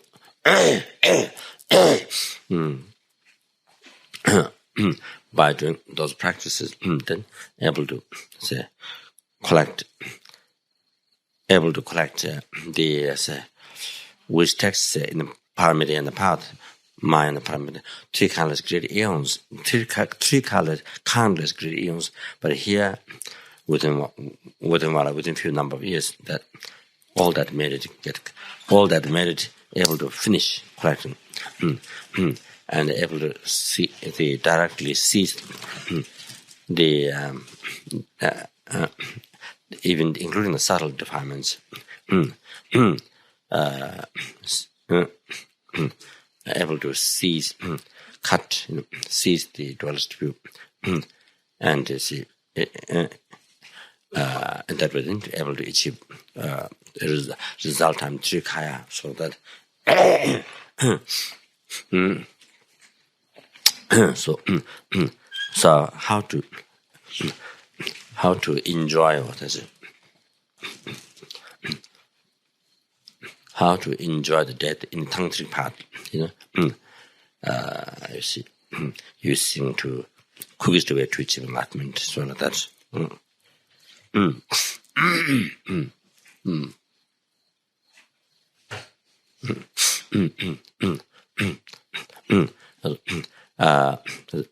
this is just brief something. See, that. Dagi jinye sabe gewa di tendang zhuwa gong la gangbian na tiabara jesu la sang zhabai tenbie nyingbo rindu sa zhi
Dear the past, present, future, merits, current, future, merits, others.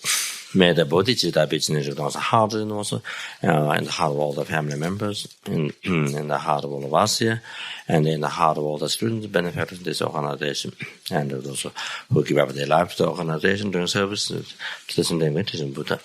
So, and then in the heart of all the sentient beings, as well as in particular in the leaders of the, in all the leaders of the world,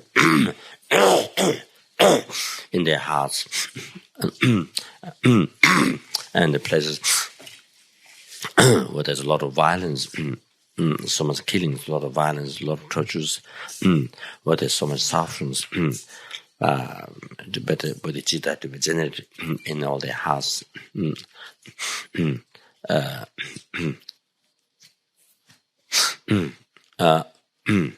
As well as the political leaders, those who influence in the mainland China, in all their hearts. and that will generate increase. Changju Zenjo Rinpoche Maje Wanam Jeju Jewa Nyamba Meba Kone Kundu Be Warajo.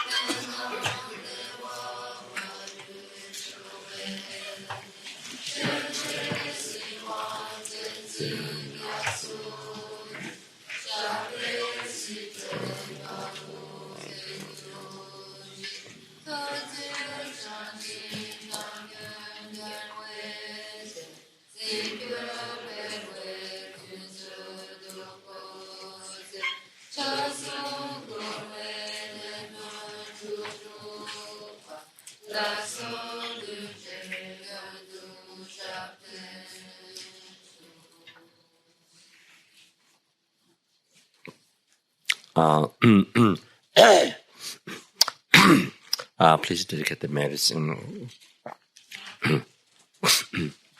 This is not only at the end, also supposed to be at the beginning of the sessions, or even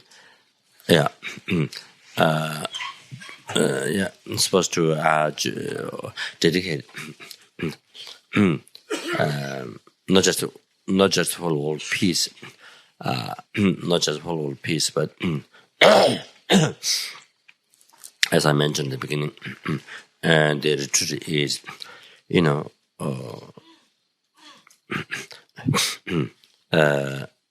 so that's to have stabilized all the holy wishes be successful immediately. The retreat is for that, and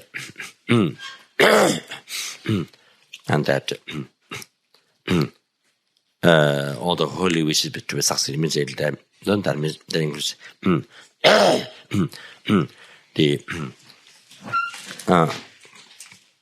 that includes this. So, did all the 3 times it is collected by me, 3 times it is collected by others, May the mainland Chinese, the official people, able to recognize the view towards his Holiness is totally mistaken, wrong. Discover that, and then try to realize that his Holiness is, you see, was holy mind is filled with only with compassion, no thought of discrimination or harming others.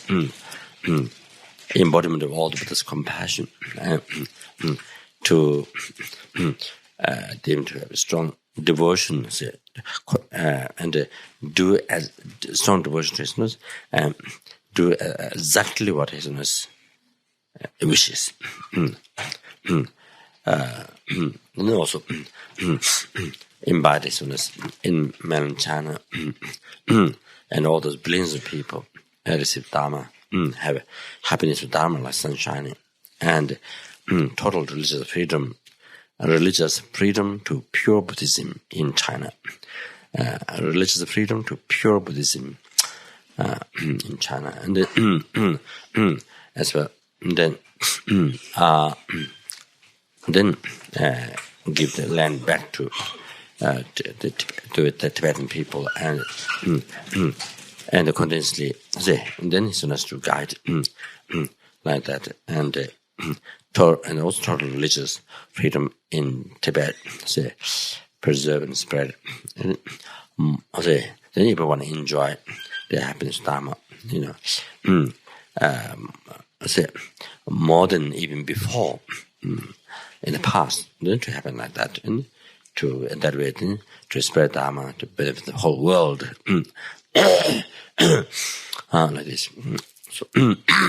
So as I mentioned, the retreat is also for that. So so we must dedicate, also a hand of each day for that.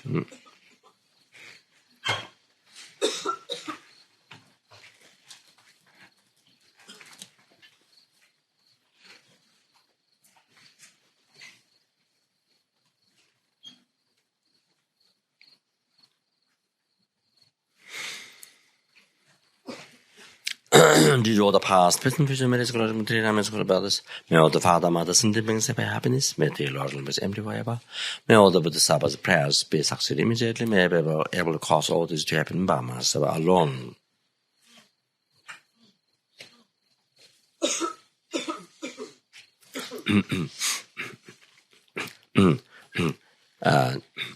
Then today we collected so much merit by taking by doing the sessions.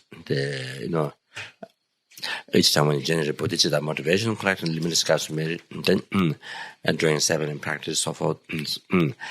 Then also you have that by taking you have taken 8 minor precept.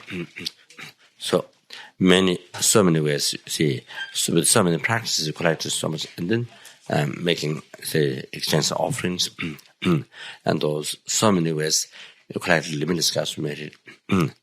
So therefore, we give all the past, present, and future, all the 3-time merits, all the result, happiness, upbringing, enlightenment. We give everything. We give everything to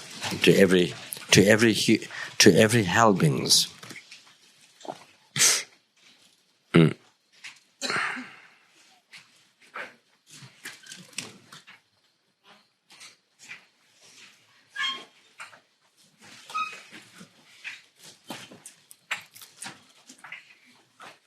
Including one's own body, which jewel and all the possessions, everything. Then give it to every hell beings, every hungry ghost. Give everything to all the hungry ghosts.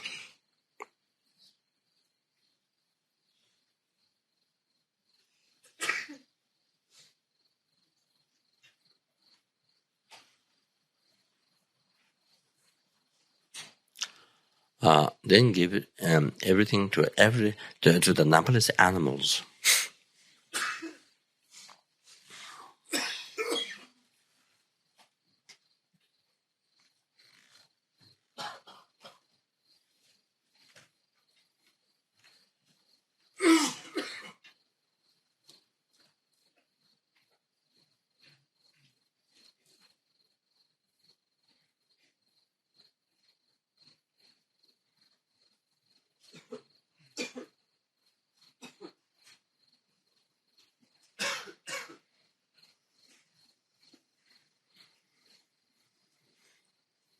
Give everything to every human beings.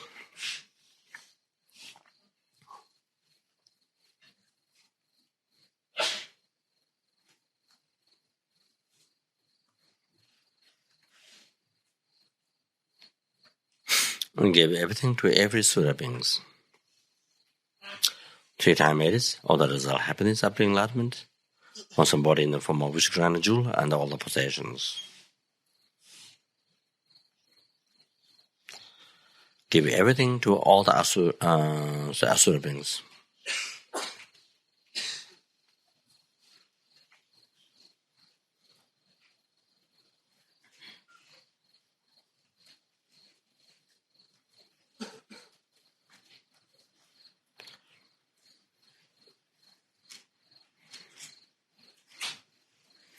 And give everything to the intermediate stage beings.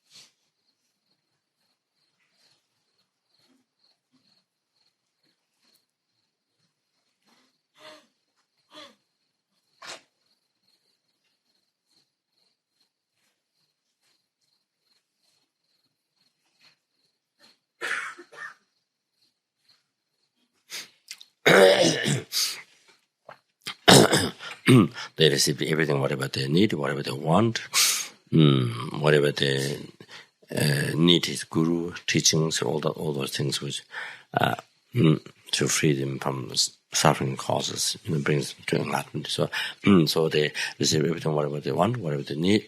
So, in a brief, without going to details, that so then they see all their place become pure land of Buddha. So, whichever pure land you wish to be born, so everything becomes that hell realm, gross animal realm, all those places. Which has all the beauties, which has purest enjoyment, no suffering.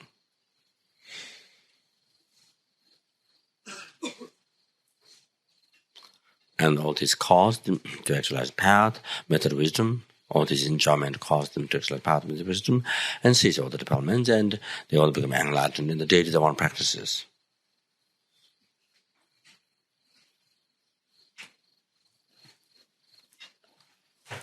One has collected numberless merit, limitless class of merit so many times by giving them all the merits and all the result of happiness, temporary, ultimate, then giving body, giving possessions to everything, to them is charity.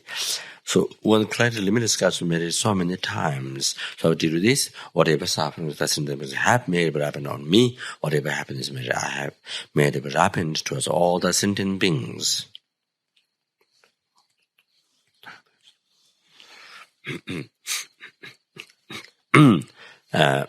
Due to all the past, present, and future merits collected by others,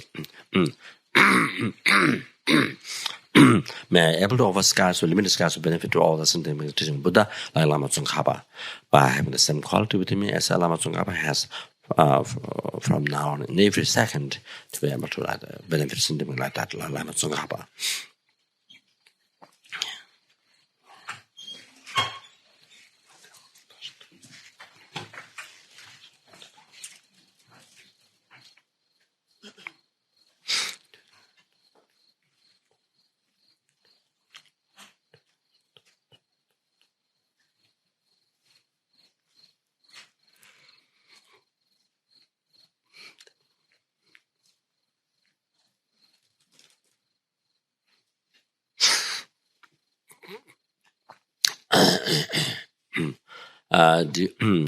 Due to all the past, present, future merits collected by me, three-time merits collected by others,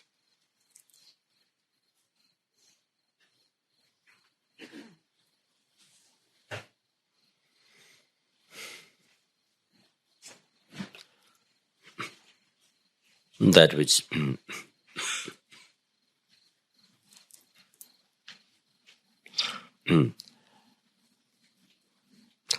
which exist, that which exist but do not exist from society.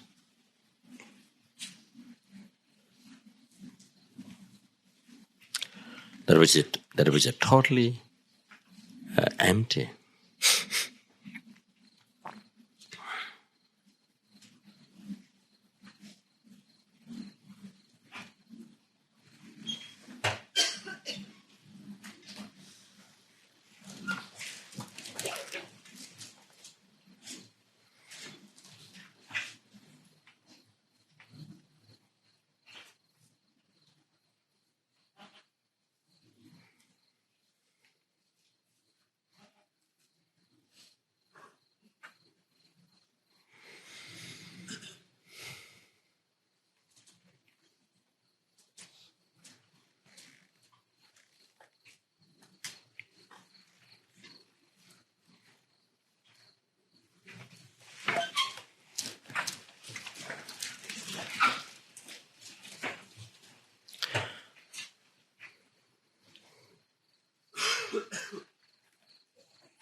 May the I who exist but who do not exist from society, who is totally empty.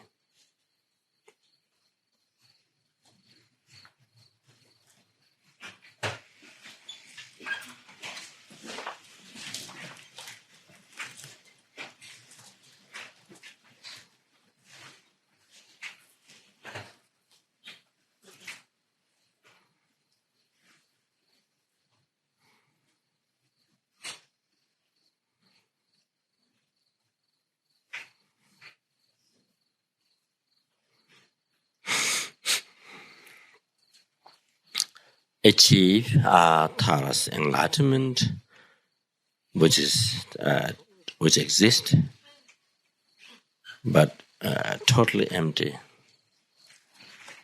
Do not exist from society, which is totally empty.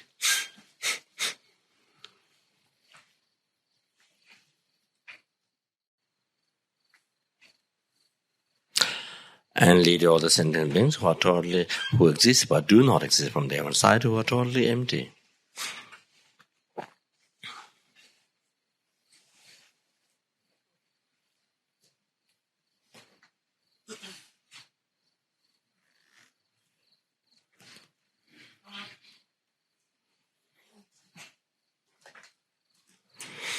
Brahmas are alone who exist but do not exist from a society who is totally empty.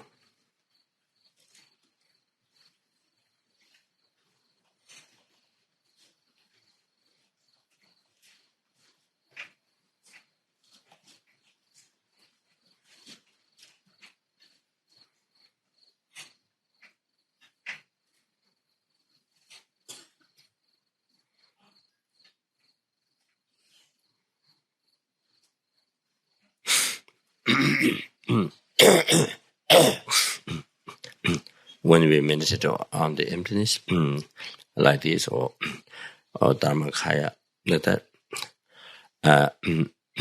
my guess is that if you are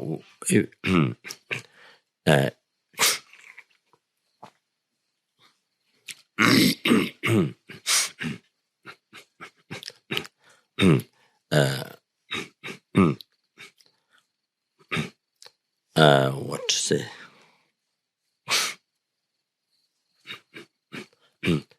What we need to try is if the meditation and emptiness is just watching space, which is simply empty of substantial phenomena. So that is not meditation on emptiness. As long as your view, in your view, see, say,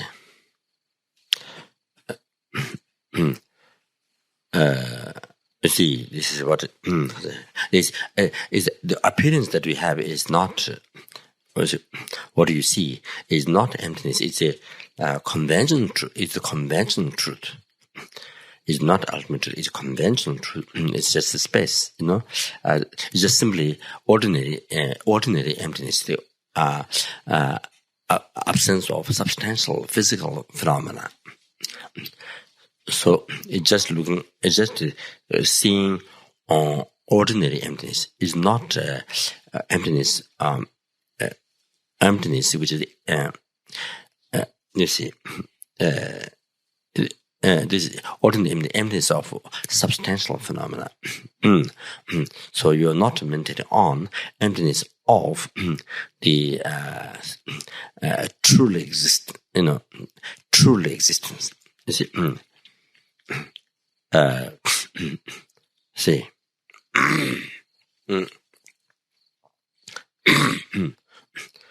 Not that. So in the text is the mega non-affirmative. What's that? Not affirming. So it should be mega, total. See, total. There shouldn't be any. You see. Space and so forth, any conventional, appearance or any conventional truth. There shouldn't be any. There shouldn't be any of that. See, emptiness, except emptiness of the inherent, or the truly existence. Things existing from its side, whether you mention on the I, whether you mention on the space, emptiness of space. So you see,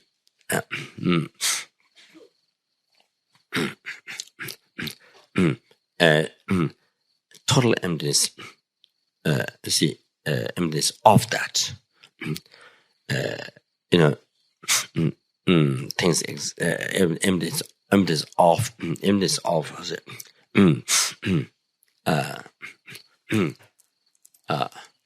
The truly existence. So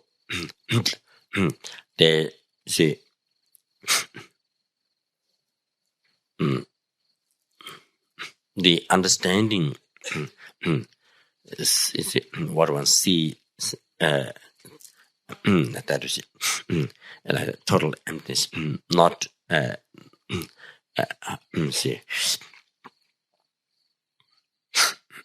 there's no, in that view of that wisdom, while seeing emptiness, there's no such thing this and that. There's no such thing as this and that. There's nothing this and that. Also, so not space, not looking at, not to see. When you meditate on emptiness, they might say, what I want to comment is not meditating on not looking at the space. See that's a manga. That appears in manga, not manga. So appearance of convention truth. So how many eons we meditate like that? You see, there's all the time just space. All the time just space. You see, what you're focused on is just space, and that's the absence of substantial phenomena. So that even so, how many eons we spend? How many eons we do retreat? How many eons we retreat on that? How many eons we do? You see, maintain that's nothing becomes meditation emptiness, not meditation emptiness. That's just meditating on the conventional truth. You see, the space in appearance. So it's not at all emptiness. So therefore, you see, must. So the comment is, so one must go. If it is space, one must go beyond from that. Then can touch. My case is it's not admitted that way, but it's the advice. So should go beyond. So even you should look at the space. Even the space that appears, then you use that space to look at it empty. The space, you see, which is empty of material, substantial phenomena. Then you use that space, you see, to realize it is empty. So you should use that. Take that object space appearing. Then you see, use that to say, look at that. It's empty. You go farther. See, empty of existing from the side. So of course, when you realize emptiness, when you see emptiness, in the view of that wisdom, you see, it's like nihilism. No space at all, no I at all, nothing at all. That has to happen. Like the same as nihilism. That view has to happen. So if you get scared of that, then that means you're going to run. That means you're going to run away. You're about to realize emptiness, and you're going to run away. It's because the fear arises, and because you don't know what's happening. Because you don't know what's going to happen to me. You see, so one has no idea of the journey. One has no idea of the journey of realizing emptiness. You see, has no idea of the journey. So, so because of no idea, you see, when you realize emptiness, what things can happen, these fears, all the, appearance of nihilism, you see, appear like that. So anyway, in essence, so that must go through the fear, must one should not escape away from fear, then you will never realize emptiness in the life. So, you are about, you have all the, this means, I say, due to Guru's blessings, the strong purification, correct meditation, whatever, doing something that pleases Guru, you see, so all these conditions, happen together. So due to receiving the blessing, then some experiences happen. So going to happen. So then, because you don't know the journey, you don't know there's no idea of all the things what's going to happen to the mind, fear and losing, the total, losing the I, which is like nihilism, appearing like nihilism. So, or one has an idea that these things have to happen. You have to go through that, So if one has no idea, then you run away from that. You think you are making a mistake. How can be like this? I total, lose the I totally. How can be that? Not possible that I told us. Not possible. Could not believe it. Say, this may not be. This may not be. Realizing this must be. I make some big mistakes. So then you run away. See, then you stop. You run away. Then you lost incredible opportunity that to realize emptiness and to develop. And to eradicate the root of samsara, to real weapon. Then you see to seize the delusions. So anyway.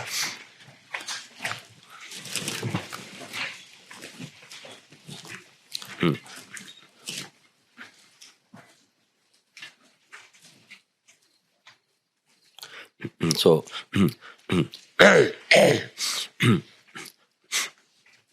now, so the lower intelligent beings, you see, the fear arises. Those who are very fortunate ones, the intelligent ones, there's a lot of merit, intelligent ones, and then incredible joy, incredible, unbelievable joy. Comes and the tears come from the eyes. But their hairs from pores stand up. Incredible joy happens. So, as I explained like that,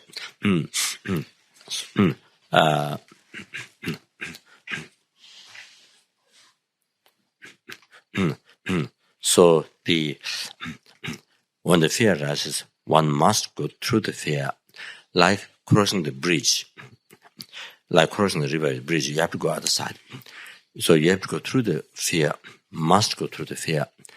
Then this way, you see, is a way to overcome, fear. Is by going through that. So anyway, fear comes. Why? Because even there's no such thing as true licks in the eye, but we have been believing on this so fixed, so strongly, like there's no other eye than this. From birth time, from beginningless rebirth, time of the beginning, we've been so strongly believing on that. From beginningless rebirth. So therefore, you see, so therefore, only now, from beginningless rebirth, you see, been believing, you see, truly existent I. If the I, you see, I which exists only truly existent. You see, so only that. So therefore, from beginningless rebirth, have been believing this 100%. So now, only now you start. Only now start to lose this. Start to see empty, which is empty. So therefore, you see, because that the reason why fear arises. You see that. So in your view, in the view of your mind, you see, you think, say, what appearance comes, you see, yourself losing, you see, the I, the mental is losing completely. So when that happens, and that's the best sign. So that's the correct way to realize the emptiness. If you're actually following nihilism, I don't think fear arises. This is my thing from analysis. It can be checked, but if you're following actual nihilism, your concept is believe following nihilism, I don't think fear arises. Why fear does not rise? The logic behind is, you see, because when you follow nihilism,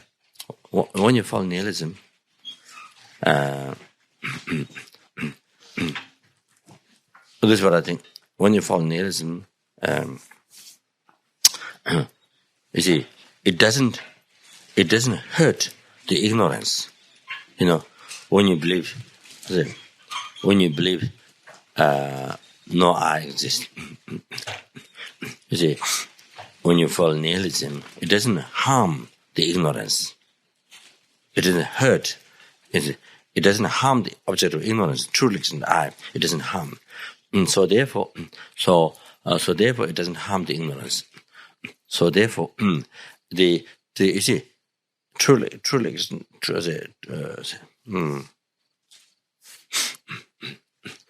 Even one think there's no I. Even one think there's no I. But still there's the meditator. There's a real I there who's meditating. There's an I. See? That there's real I there. Meditator, real I meditating. That there's an I. See. So in that way, like that you see. Therefore, I think fear, because the fear, doesn't happen.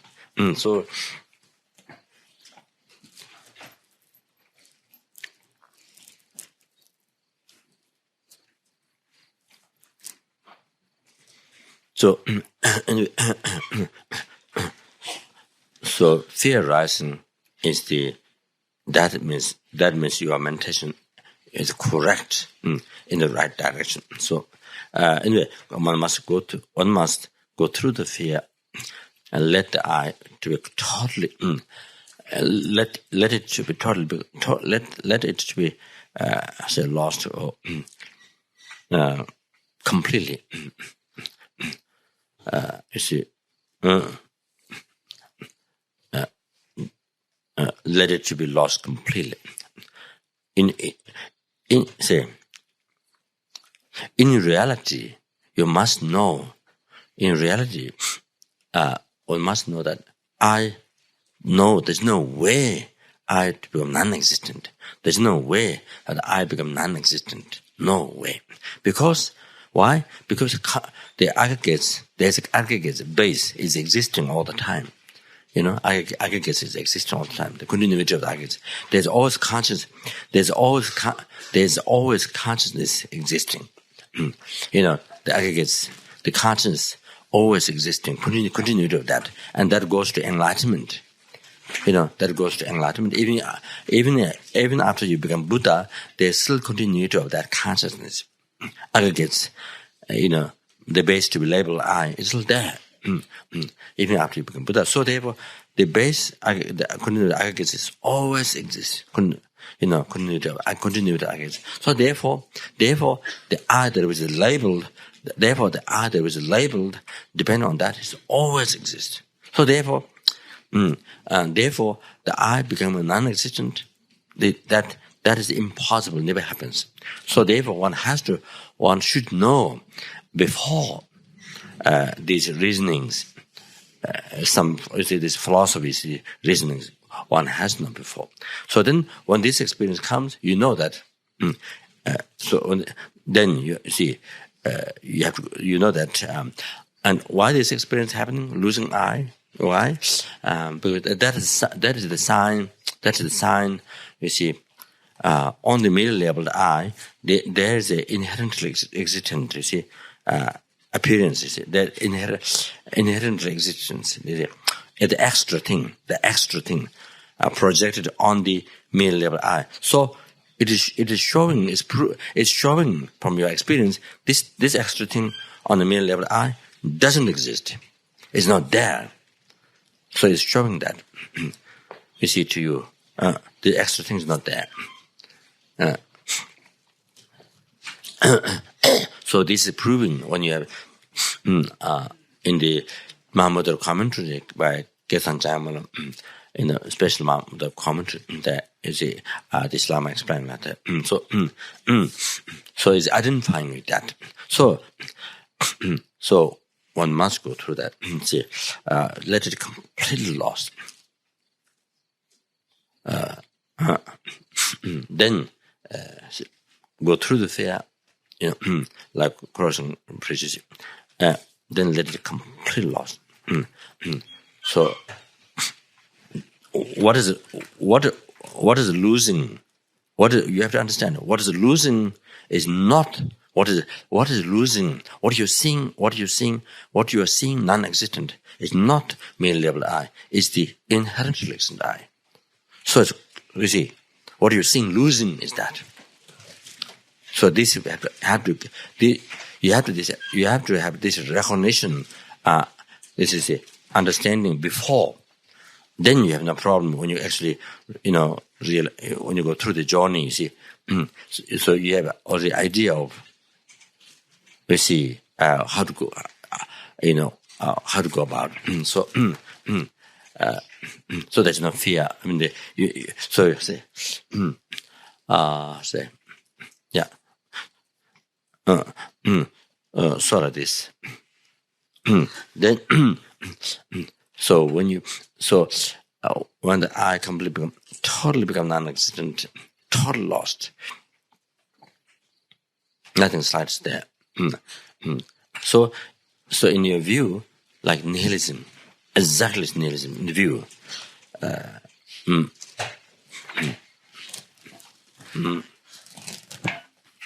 This is not what you're realizing, but this is as far as appearance is same, like nihilism. You see. So then after that, then as a result, this is the cause. Then as a result, after realizing, seeing emptiness, the truth, then you see, then realize the I. Then you realize the I. You see, middle level of mind. You see, come to that conclusion. You realize the I existing, but not like before. You see, middle level of mind. You see, you realize. Middle level of mind. You realize definitely I exist as a result by seeing emptiness of the I.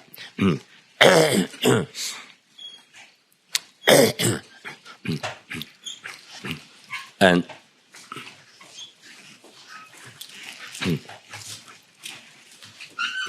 so you are realizing that the I is merely leveled by mind. So that is realizing conventional truth. That is realizing conventional truth. So that time then you see the I merely leveled by mind. At the same time, you realize that the I is empty of existing from the side. So while the I is existing, it is empty. While it's empty, it is existing. So unified with emptiness and dependent arising. So you see that time then the analysis on emptiness is completed, as Lama Tsongkhapa explained in the three points apart. So that then one has to develop. Say, if one didn't achieve Shinya before, come the one point concentration. Then from here, one has to. So then every day one has to continue. Every day one has to continue to do sessions. And then to be able to last concentration, in emptiness. So then from the view. From the view during meditation, which means doing shini on the basis of emptiness, so that's then from there you see, and then it reaches to say,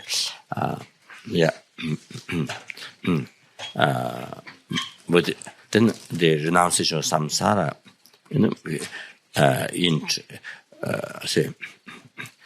enter in the say. Part of merit in the preparatory part, so you have the experience greater insight, those realizations, so that then that leads to that become preparation to have a wisdom directly perceiving emptiness, the iron part in the rising part, so that to say to be able to seize the developments, gross subtle, That's so that say.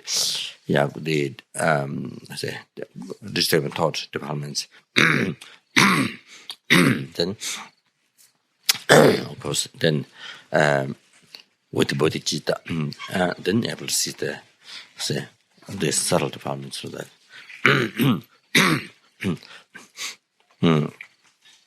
I dedicate all the merits to be able to follow holy extremities. Some of the Bhata Manzugosha, as they realizes. I dedicate all the merits. Three times Buddha Sava dedicate the merits.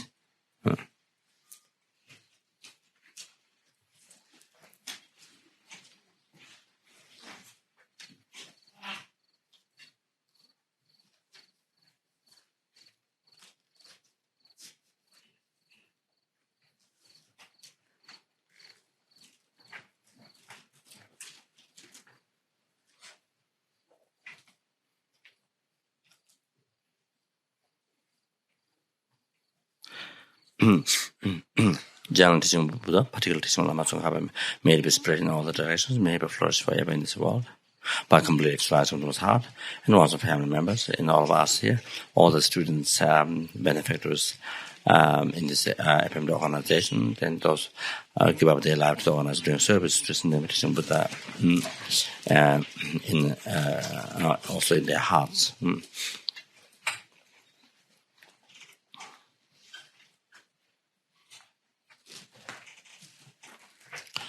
No, Jin Javo Zonga, Chudu, number of Bewadan, Sama, Shiva, Tunjama, Lezawara, Dadan, Shinji, Tuzum, Dan, Devi, Sonia, Latte, Jawa, Losan, Dava, Demba, Yurin, Banjuro.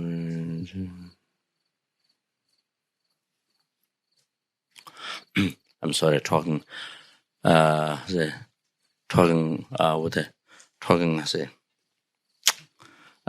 in your dreams.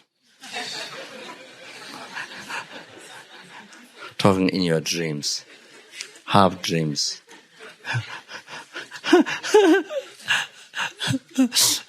Half dreams. Talking to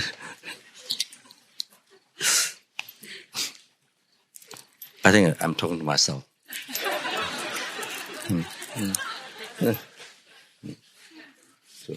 So good night or good morning.